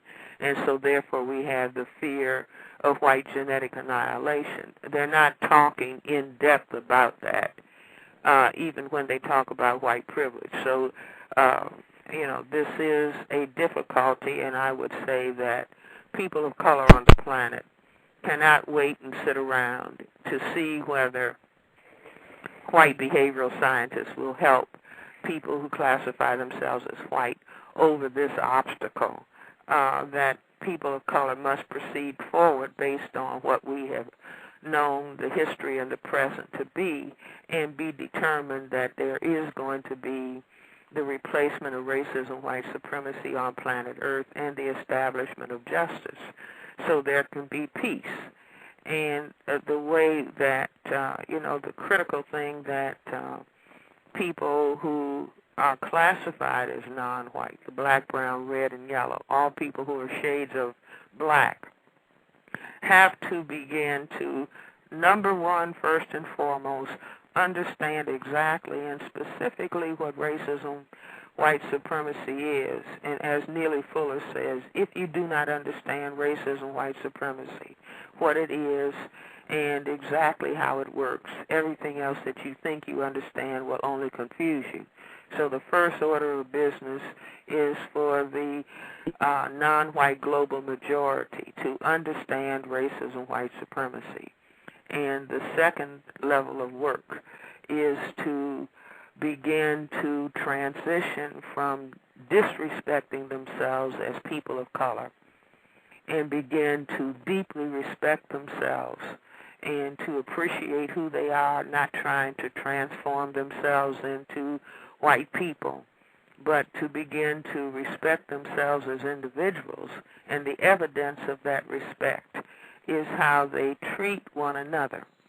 Do you see, right now at present, all of the non-white people hate themselves and hate anybody who looks like them, or certainly hate people who are darker than themselves. This goes for all the Asians, all the Africans, all the people.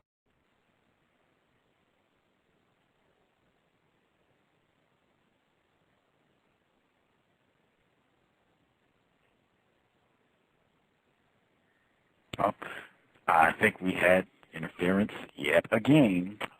White people have been on their job today, disrupting the program. Hopefully we'll be able to ring Dr. Welsing back and get her on the line. This is, I think, third time we had a disconnect. That's always very timely in the disconnects that happen on the cows. But again, to be expected. If you are a non-white person and you are attempting to work against racism, white supremacy, you should expect interference from white people who practice racism. You should expect it, and you should expect lots of it if you're doing anything that might be effective, falling in the direction of being constructive. You should expect lots of interference from white people who practice racism. Just go ahead and figure that in and deal with it accordingly. Don't get too upset about it. Oh, I think we got it back now. Okay. Dr. Welsing, did we get you back? Yes. Okay. Yeah, lots of interference. I suspect the racists have been on their job today. I won't take it personally. Thank you. I actually take it as we might be doing something constructive to work against racism, white supremacy. My co-host actually is here now. We have her, Justice. Are you there with your questions for Dr. Welsing? What do you do around white people who practice racism, white supremacy?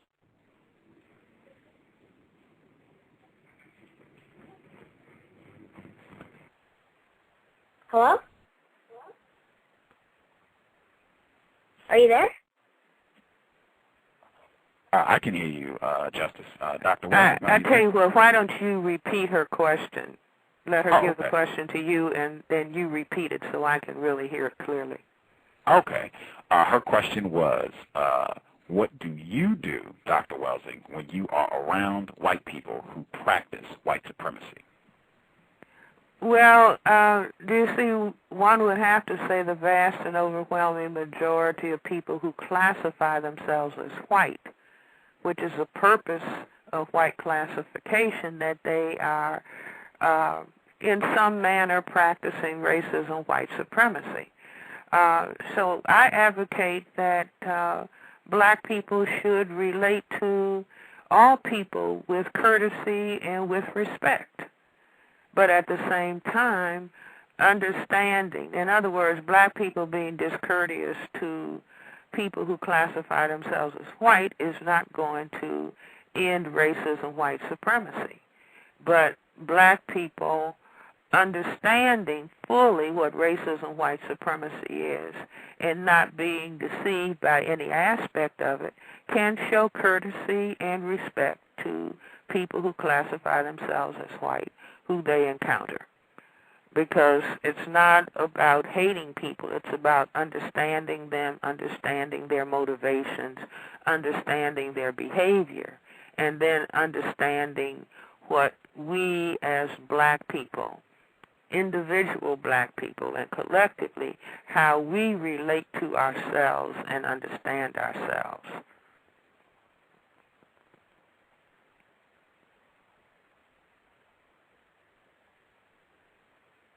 Thank you. You're quite welcome.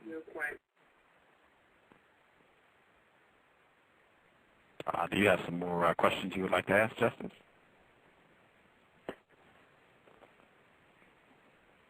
What media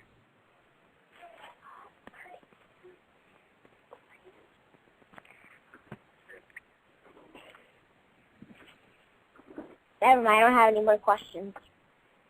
All right, well, thank you for your question. You see, there was, I know 720, he had one other question, and there was another person that called in at 786. 786, are you there with a question for Dr. Welsing? Hello? Hello? Hello, ma'am. Hello, I'm here. Oh, okay, I just wanted to make sure that someone heard me.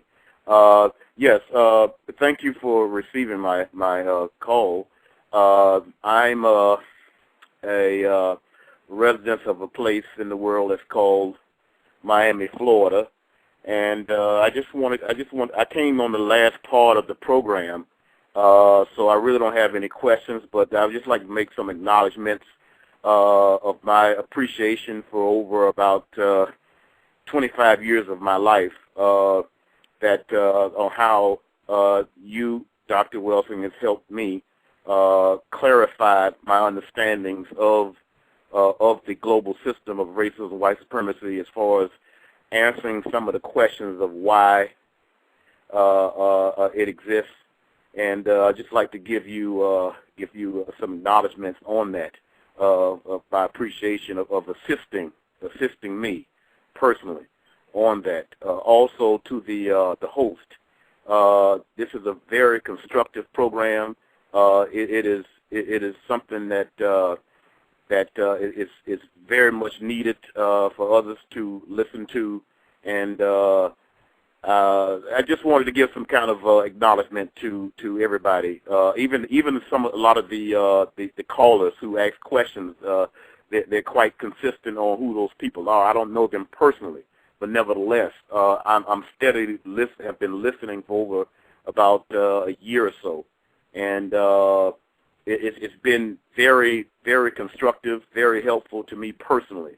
And I just wanted to give some acknowledgement on that. I'm going to continue to listen, and then once I can figure out on how to operate the system so I can hear you live on my computer, I'm going to continue to listen and learn more and more about basically what it does for me, and it probably is the same with others. Is that because for over I'll be 52 in a couple of days.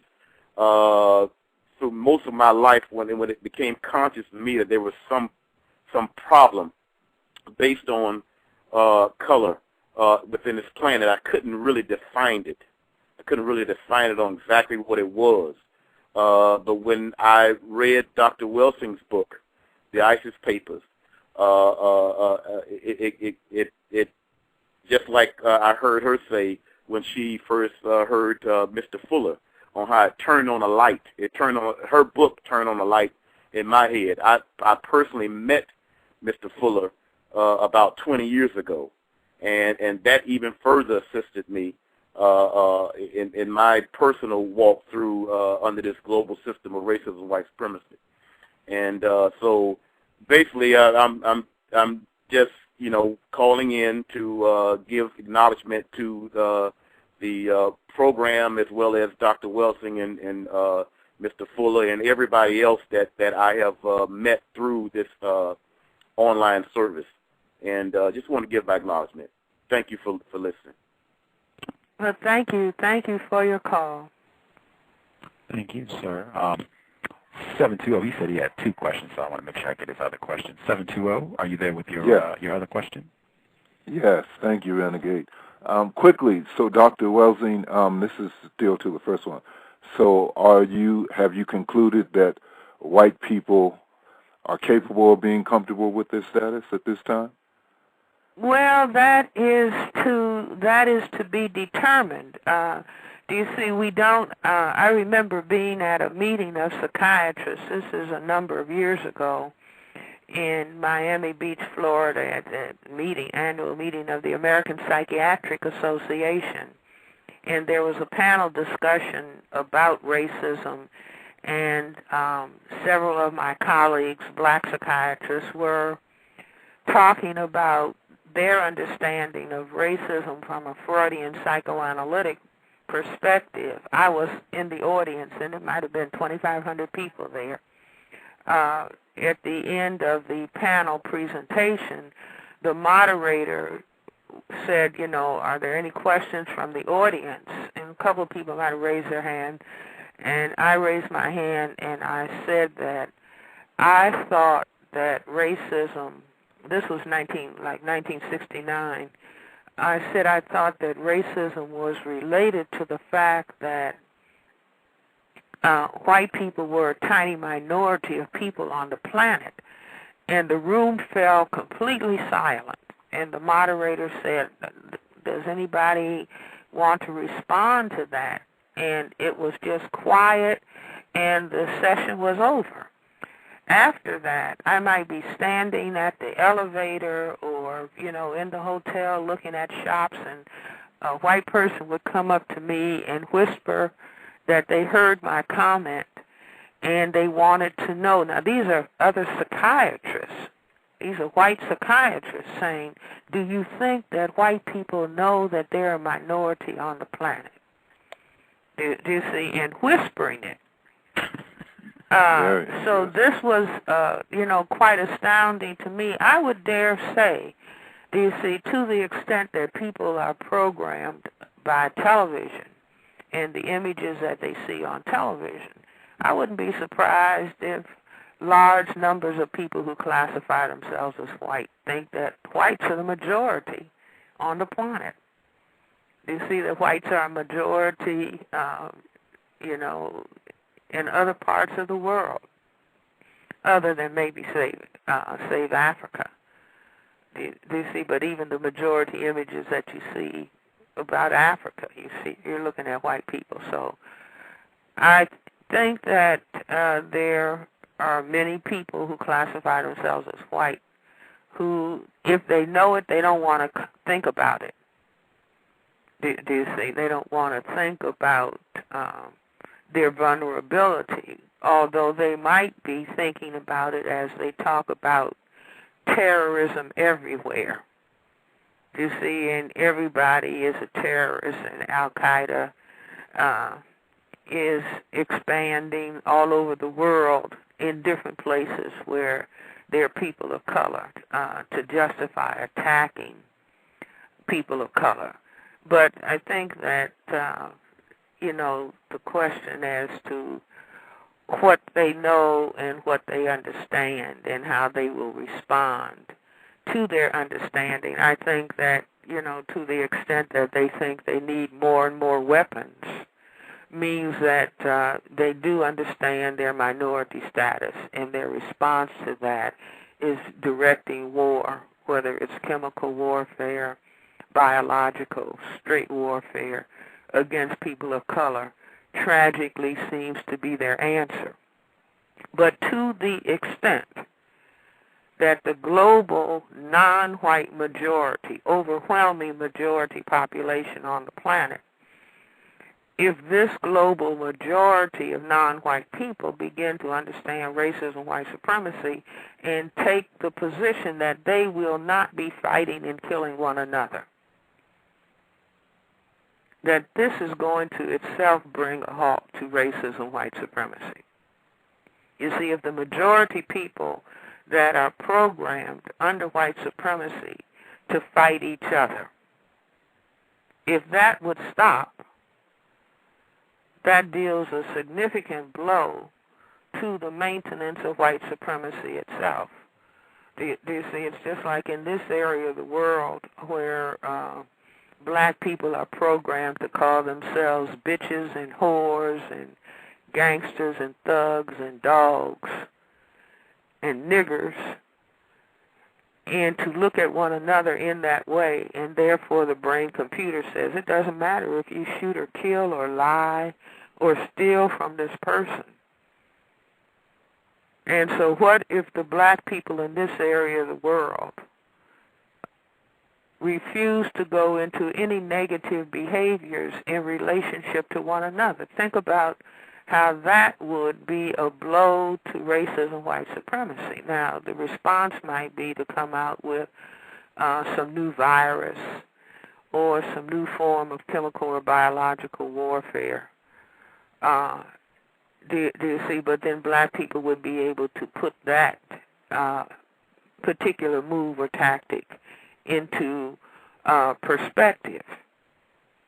So whether or not the global white minority ever changes its mind, the global non-white majority has a lot to do with determining whether there will be the establishment of justice and peace on planet Earth, which I feel, the creator of the universe, whatever that force may be, that this is the assignment, to see that justice and peace are established on the planet and in the universe.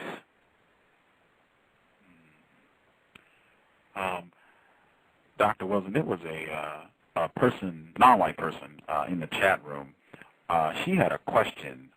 She wanted to know if you had a view on, and it fits right with your theory of white genetic annihilation, but what your view is on the white women who tan year-round and have plastic surgery to get the body type that black females tend to have, if you have a view on that behavior?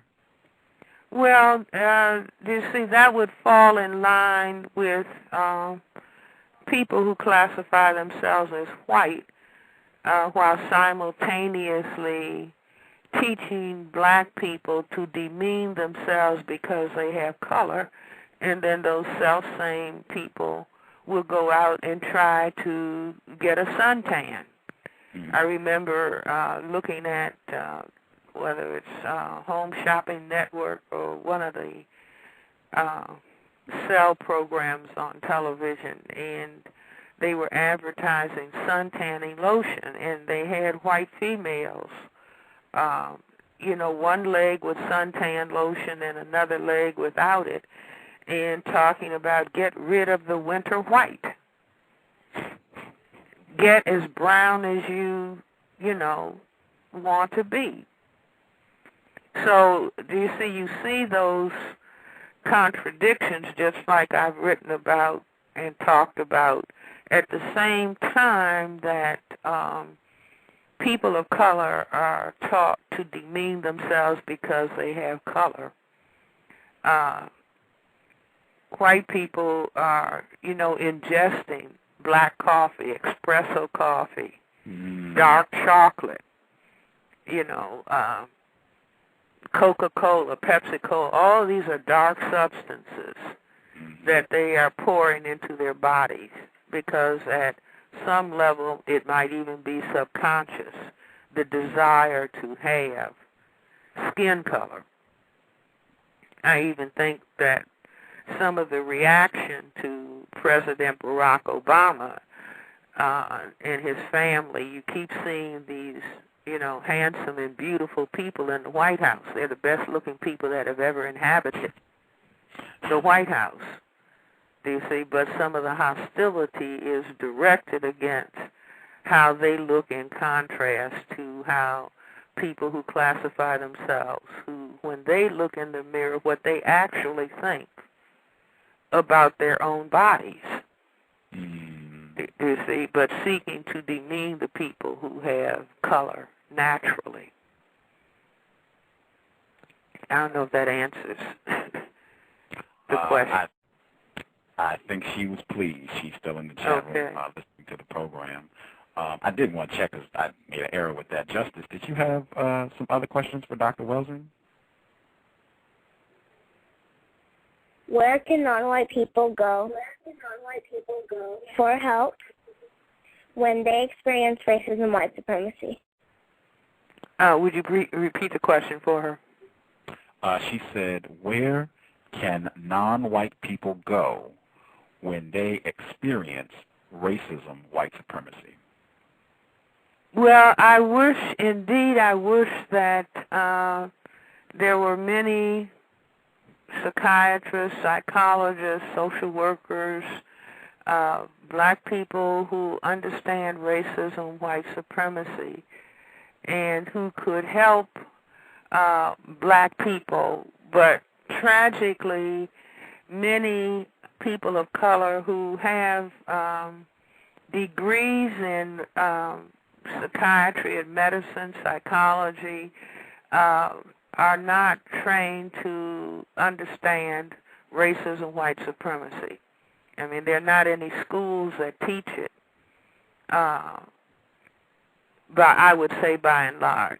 And so people can go to books. They can always go to Neely Fuller's book. They can always go to the ISIS papers and get insight. But I really wish that there were black behavioral scientists who were able to help black people, first of all, understand racism so they can indeed understand what has been happening to them in their lives. But maybe Justice and her generation will begin to be the people, the behavioral scientists, the social scientists, who will understand the importance of understanding racism, and they will help teach this to other black people. But programs such as this, I think this is an outstanding program in any of the people across the country and in different places who are exercising the courage to bring this most difficult of all topics to talk about, are opening the way for discussions of this type to take place, and then have people be able to benefit from this kind of discussion. So I would want black people to, begin to turn off so many comic presentations and silly programs and make certain that they spend their time listening to relevant discussions. So instead of just complaining about their problems, they are able to fully understand and then understand how to effectively organize their behavior to bring the system to an end. Neely Fuller has written about 10 basic behavioral changes that can begin to make a start towards eliminating racism, white supremacy.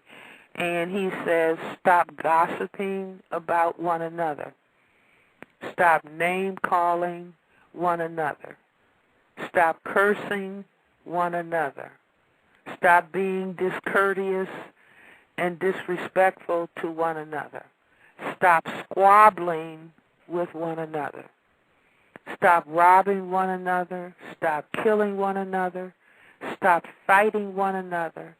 Stop killing one another. Now, these may seem like very simple behaviors, but they're fundamental in terms of internalizing and maximizing self-respect so that black people begin to get along harmoniously with one another. Now, contrast these behavior guidelines with the kinds of things that black people are taught through much of the so-called music that is distributed by white supremacy, with black people calling themselves names and calling each other names and talking about killing one another. Contrast these behavioral exercises, I call them exercises in black mental health and black self-respect. And just imagine what things would be like if black people became codified in the terms of Neely Fuller, and black people were not fighting one another and not killing one another and not robbing and stealing from one another. And so I have added some things to that very important list. And I say stop throwing down trash where black people live, work, and play. Stop using and selling drugs to one another. Stop black children from thinking that as children they can be adequate mothers and fathers. Stop pretending that racism, white supremacy does not exist. And stop allowing racism, white supremacy to divide black, brown, red, and yellow people. So these are behaviors that, as you know, seem simple on the surface, but they are very profound because they are reflective of people who are practicing self-respect. And I maintain that self-respect is more powerful than nuclear weapons. And this is why the system of racism, white supremacy, spends the multiple millions, billions of dollars encouraging, through programming, encouraging black people to demean and to disrespect themselves and to disrespect one another through the production of such films as Precious and Monster Ball and Tyler Perry's movies. I think he doesn't understand, just like I think that Oprah Winfrey, they don't understand the system of racism, white supremacy, although they've made a lot of money within the system, but they don't understand. If Tyler Perry is producing films where a black man is portraying a female, you see, or where a black grandmother is being demeaned, black people would not have survived had it not been for black grandmothers.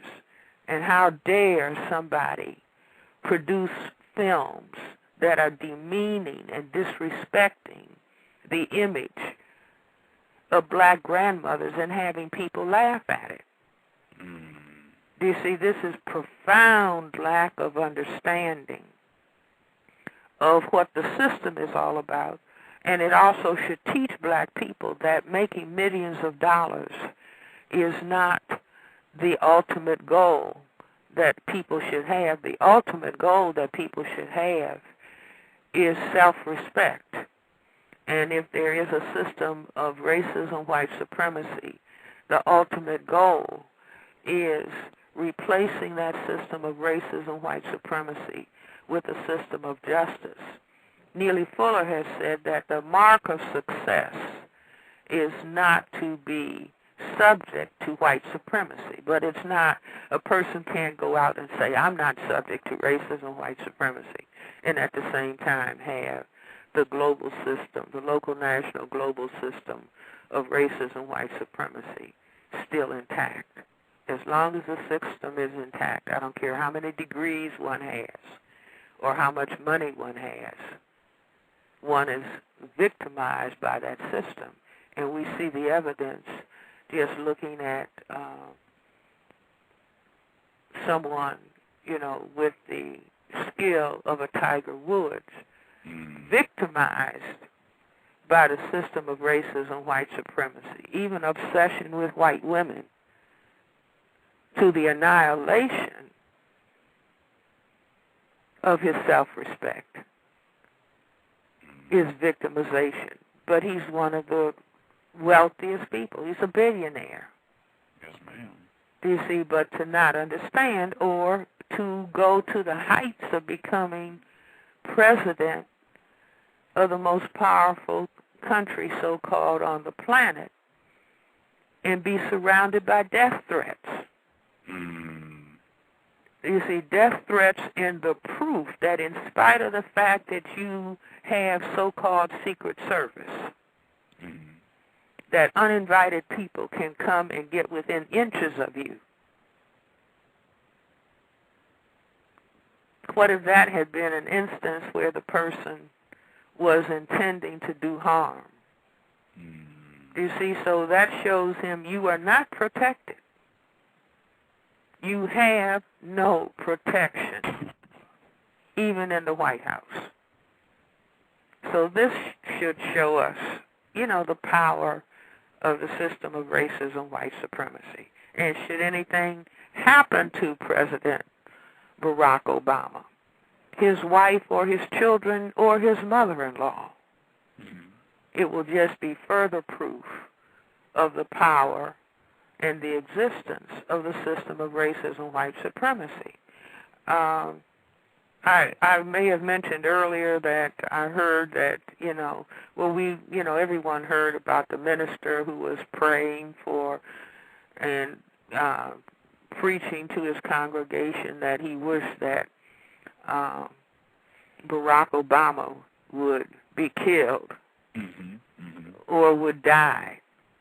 And I think that even though the President Barack Obama may do things that we as individuals and collectivity of black people may not be satisfied with, to understand that he too is a victim of racism, white supremacy, and we should exercise the power of our self-respect in our prayers.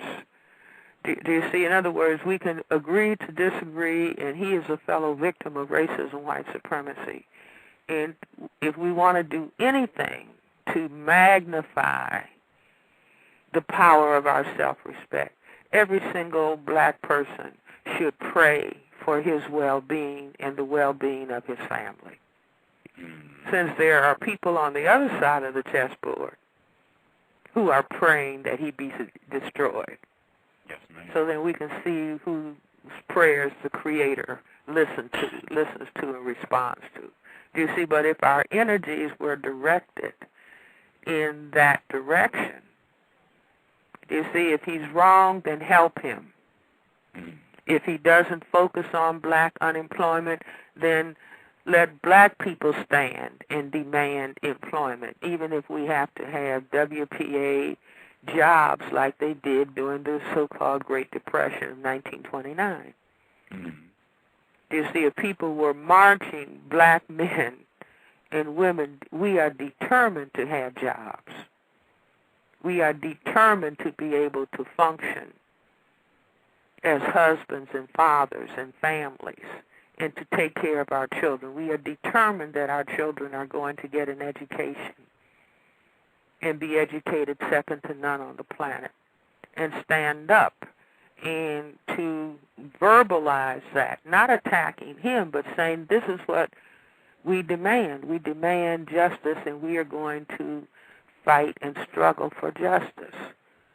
Now, contrast that with people singing about being bitches and hoes and gangsters and thugs and criminals and glorifying that.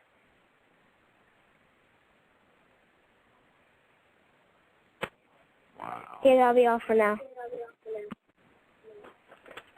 Wow. I thoroughly agree. Thoroughly agree. I even wanted to point out we had a suspected racist on the program, and she even truthfully acknowledged President Barack Obama is not going to do anything more than white people allow, and non-white people, really anyone who understands white supremacy should understand that. She said exactly what you said, that white people are not going to tolerate him speaking about racism, white supremacy, and she said that was demonstrated with the whole scandal that happened with Dr. Henry Louis Gates when he said the white enforcement official was acting stupidly, and, you know, it was a whole media storm, and all these white people were upset about what he said. She said that was evidence right there. If he comes out and makes an effort to speak honestly about racism, he will get in trouble with white people. He's not going to be permitted to do that, and anyone who understands racism should understand that. Well, do you see, we are being told every day the death threats. Mm-hmm. And to tap it off, the people who entered the White House, do you see, uninvited.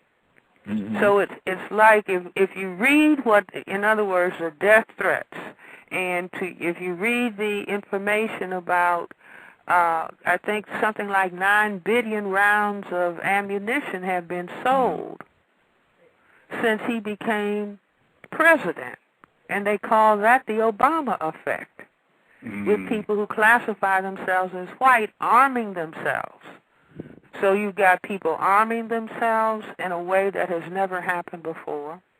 You've got people articulating death threats, and then you have the people who entered the White House. So he is not protected. His wife is not protected. His children are not protected. You see, so it's like, what more evidence do you have, or communication coming to a person? You better stay in line. Mm-hmm. And we should all feel that as black people.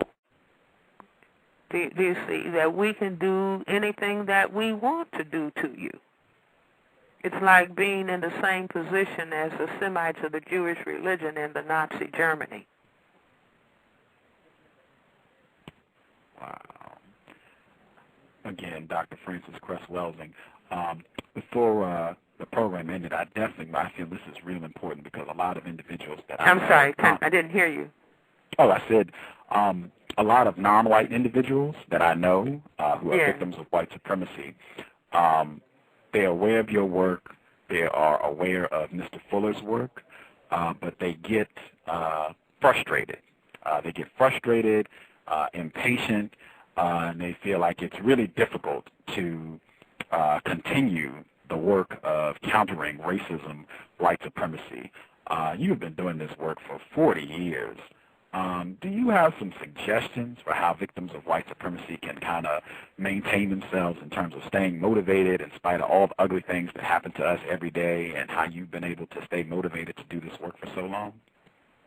Well, that's absolutely fascinating, because somebody said the same thing last night at a talk. Do you see, it's... And Neely Fuller and I, I met him in 1967, and early on when he was talking about racism, and then I started talking about racism, and we laughed sometimes, talking about, we thought this problem was going to be solved in a relatively short period of time. Well, that hasn't happened, but I think that people have to think about, you see, it's like, if I have respect for myself at the very highest level, then no amount of work, no period of time would I consider, oh, that's too much work to be done, or that's too long a period for me to have to work in my behalf. See, this is the importance of teaching black people your niggers, your dogs, your bitches, and your whores, and your bow wows, so that consciously, subconsciously, the image of themselves in their brain computer is minimalized. And so if I think I'm trash, if I think that I'm not worthy, then if I have to work 5 minutes, that seems too long. Why would I work 5 minutes if I'm a bitch? Why would I work for myself if I'm a whore? Or if I'm a gangster, or if I'm a thug? I deserve to be dead.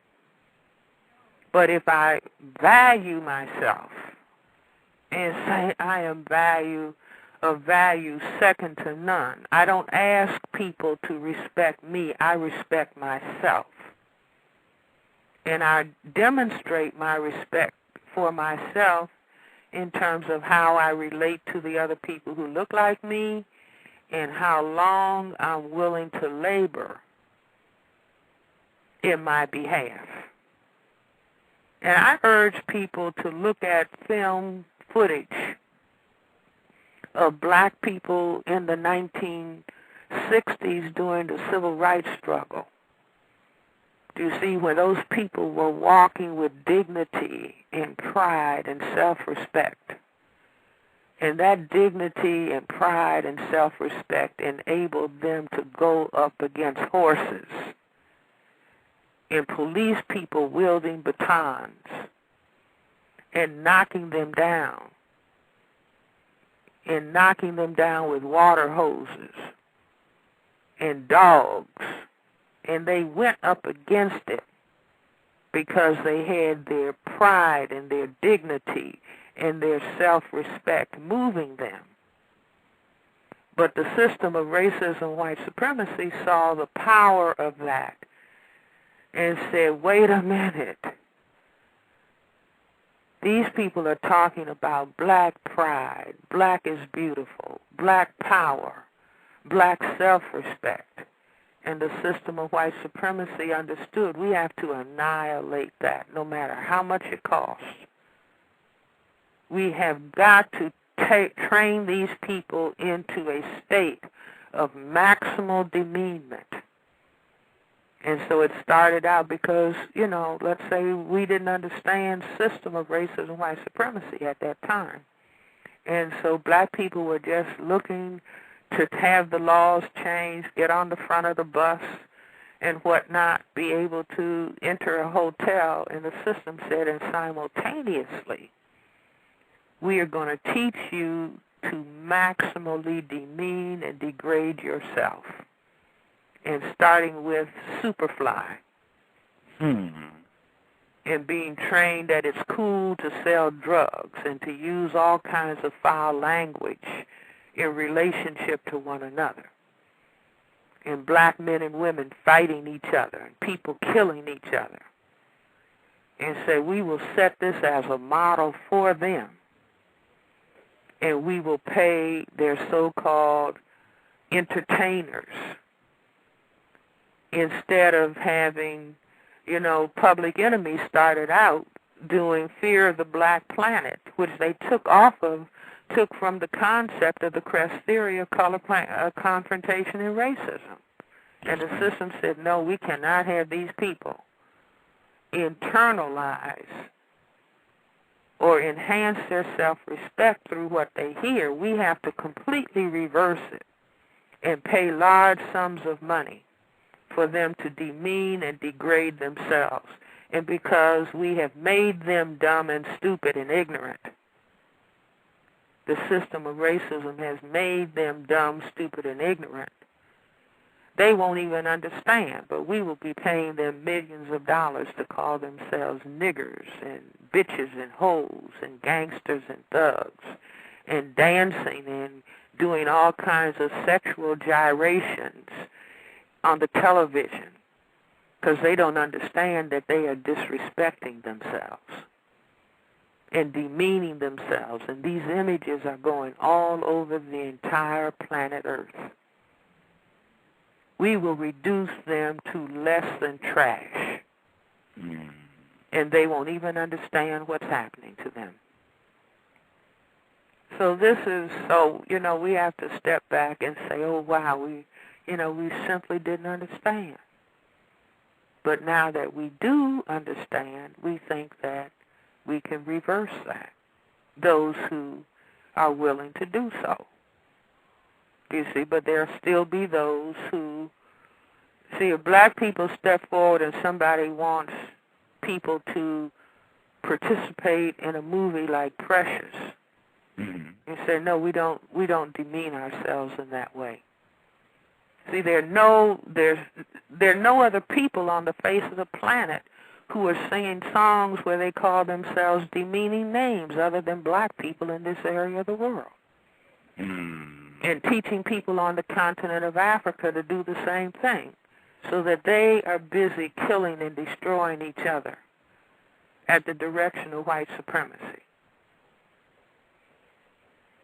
You see, so we just have to become a little bit more understanding. And again, don't waste not 1 second hating and being disrespectful to white people.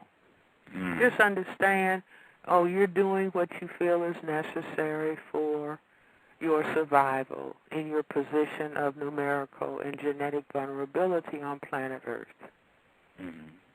But we have another agenda for ourselves. You see, we are no longer going to be calling ourselves motherfucker, bitch, whore, gangster, thug, dog, bow wow, Snoop Dogg, Ludacris. See, think about the names that black people used to call themselves. Marvellas, Supremes. Now, no name is degrading enough. 50 cents. It's not even worth $1. Wow. But paid millions because of the message that is carried.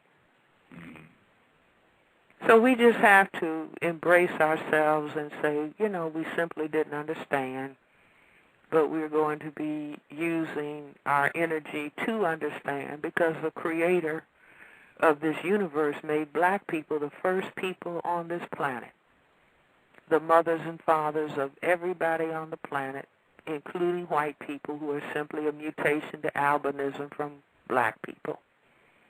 And parents are always supposed to get the house in order. See, they may lose control, lack understanding, so everything turns into chaos. But with the right intentions, they can recoup. And I say that's our challenge. That's our challenge. See, black self-respect. You see, go back and get those words. Black is beautiful, black pride, black dignity, black self-respect.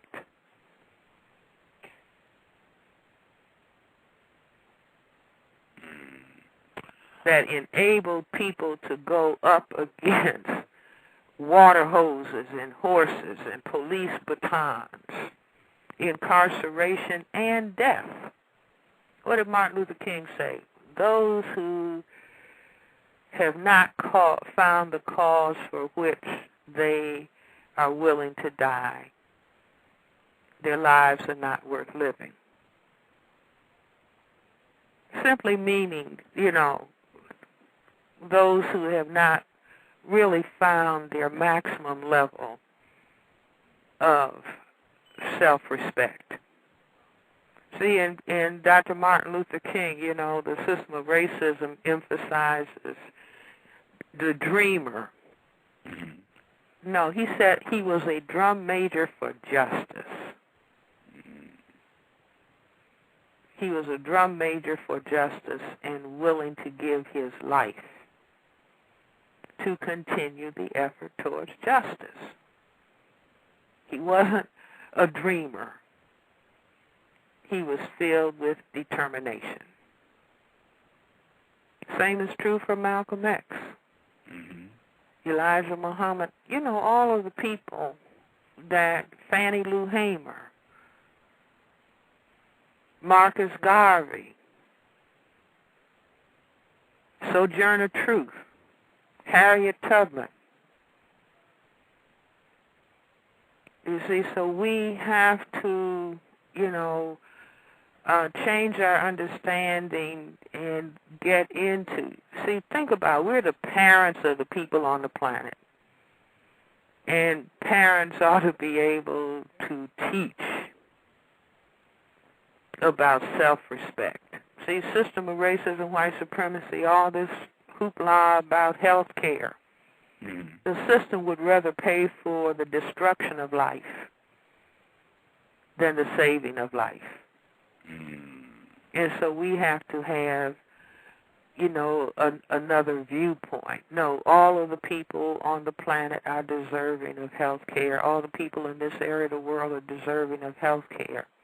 See, I don't have a problem with white children being developed to the highest level of their genetic and constitutional potential. Why not? But black, brown, red, and yellow children should also be developed to the highest level of their genetic and constitutional potential, bar none.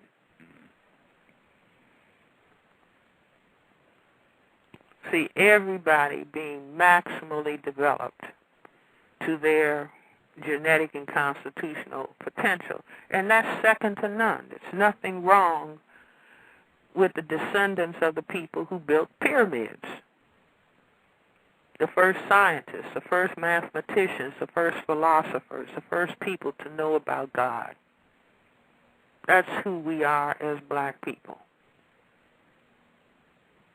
But we have been reduced to the lowest level, the absolute lowest level. And we are challenged to pick ourselves up, not be lifted up by the forces who put us there, but to lift ourselves up through knowledge and understanding and self-respect and commitment to self. You see, black people should, you know, all of the dancing and all the joking and all of the acting silly and being stupid, we should, you know, drop that as an unclean garment and let it fall by the wayside. And step into who we are supposed to be. And there's no arrogance attached to that. It's just stepping into what it is that we are supposed to be. People of self-respect and people of dignity and people who understand that their role is to bring justice to this planet so that there can be peace. You see, this great, you know, people are acting like Tiger Woods committed some obscenity. I don't care if he was with 100 women. It's not as obscene as turning on the television and seeing people's homes bombed out and men, women, and children left in shreds because somebody's determined that they want the oil in the Middle East.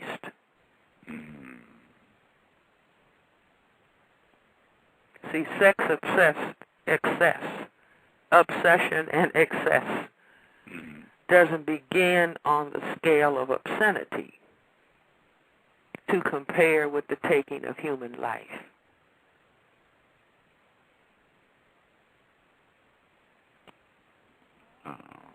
So if somebody says something about Tiger Woods, the next statement, you know, a black person, have you seen the latest statistics on death in Africa from HIV, starvation in Haiti, or the mass murder of people in the Middle East?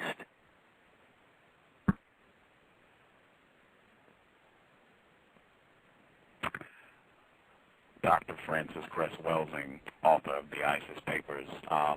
I just want to check with Justice, see if she has any questions before we wrap the program up. Justice, did you have any questions you would like to ask Dr. Welsing? No, but do you want me? Oh, I'll make sure you get your email address as well. It has been a pleasure, a real pleasure to have you on the program, Dr. Welsing. As always, Phil, I have learned a lot. I'm grateful for the opportunity to speak with you. Thank you for sharing some of your Friday. If there's anything you would like to say to our listeners before we wrap the program up, please say anything you would like. Well, first and foremost, I really commend you for what you are doing. Do you see all of the speakers that you bring on, whether, regardless as to color, and holding forth dialogue on racism, white supremacy. This is the most important topic that anybody on the planet could be talking about. So I deeply commend you for what you're doing, and certainly commend all of your listeners for listening. And just suggest that everybody use this so-called holiday season to begin thinking about justice and how they can participate in bringing justice to this planet through respect for themselves and respect for one another. And just be determined. Our objective is to replace racism, white supremacy with justice so that there can be peace on planet Earth. And be committed and be determined to bring that about.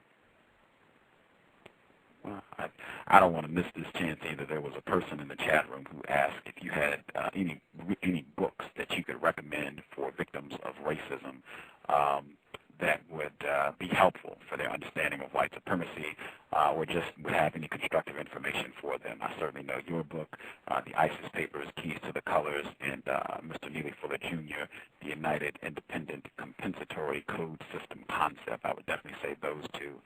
Do you have any other books that you would recommend for non-white people? Well, do you see, bookstores and libraries are filled with books, and filled with books about racism, white supremacy. Do you see, if you're able to decode, and we as black people should, decide, wait a minute, we're going to, number one, teach children to read before they ever hit a school, and to read broadly. Reading is more important than watching television. You see, reading and reading and reading and reading and going into bookstores and going into libraries and picking up newspapers of substance and reading and thinking about how does what I'm reading pertain to me and my respect for myself as I'm living on this planet. So don't look for one or two books.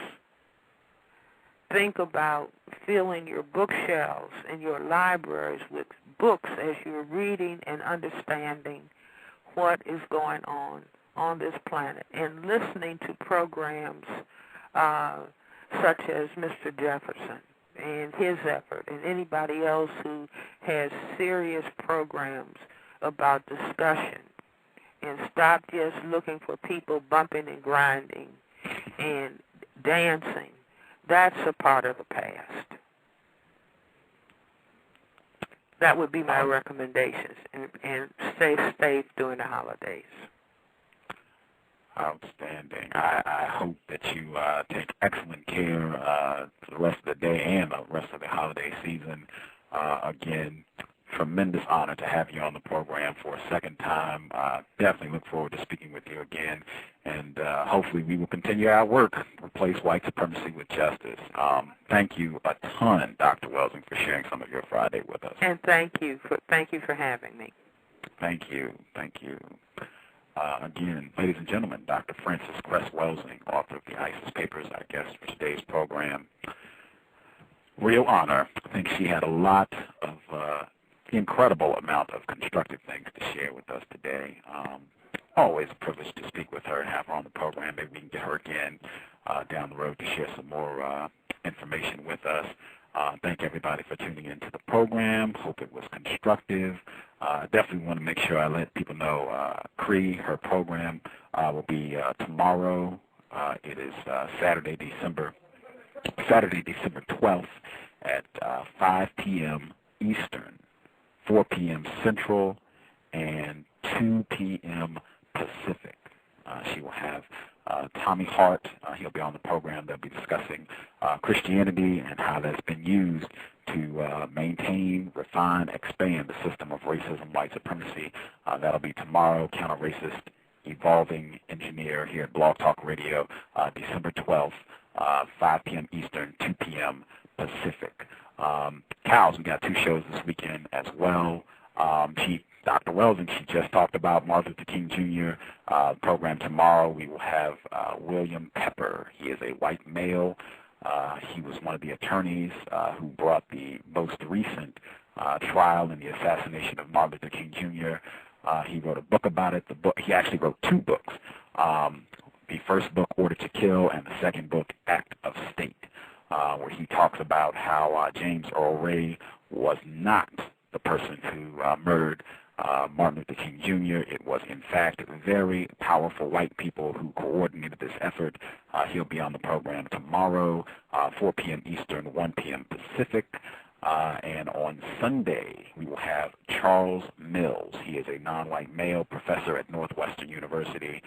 He is the author of The Racial Contract. His book basically talks about how white men and women have made a partnership to dominate the non-white people of the planet.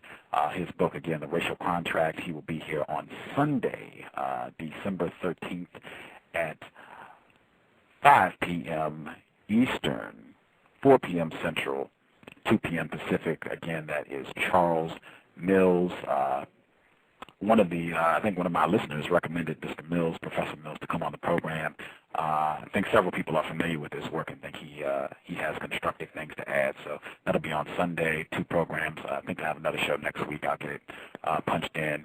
And again, Matt Ray, he flaked on the program yesterday. I was really looking forward to having him on the show, but he backed out at the last minute. I strongly suspect racist. I'd love to get him on the program and talk about how his book, I suspect, strongly reinforces and practices racism, white supremacy. Before we wrap up, Justice, do you have anything you want to say? And make sure you share your email address, please. justice.asap@yahoo.com. Again, justice.asap@yahoo.com. Outstanding. Again, my apologies. I thought normally Justice is doing her school thing this early. I did not think she was going to be hanging out for the show, but we were able to get her in so she could ask some questions. My fault. Should have had her for the duration of the program. Thank you, everybody, for tuning in to the broadcast. Hope you found it constructive. Support Cree's efforts this weekend, and the Cows will be back to share constructive information, hopefully, tomorrow at 4 p.m. Eastern, 1 p.m. Pacific with William Pepper. Thank you, everybody. I'm going to get Mr. Williams' commercial as we end the program. Thank you, Dr. Welsing, for sharing your time with us. And here we go. Is racism hurting you? On issues of race, are you unable to speak, think, and act with clarity and confidence? Are you tired of laughing when nothing is funny, smiling when you are not happy, agreeing when you really disagree?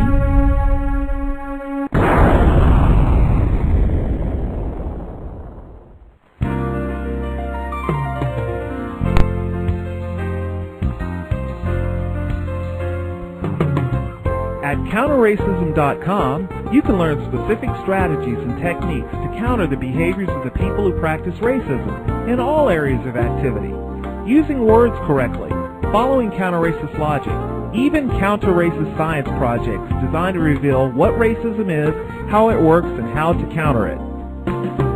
The open-source code writing format allows you to pick and choose from a variety of counter-racist suggestions so you can produce the code that works for you. Stop by CounterRacism.com today and help replace racism with justice. That's counter-racism.com.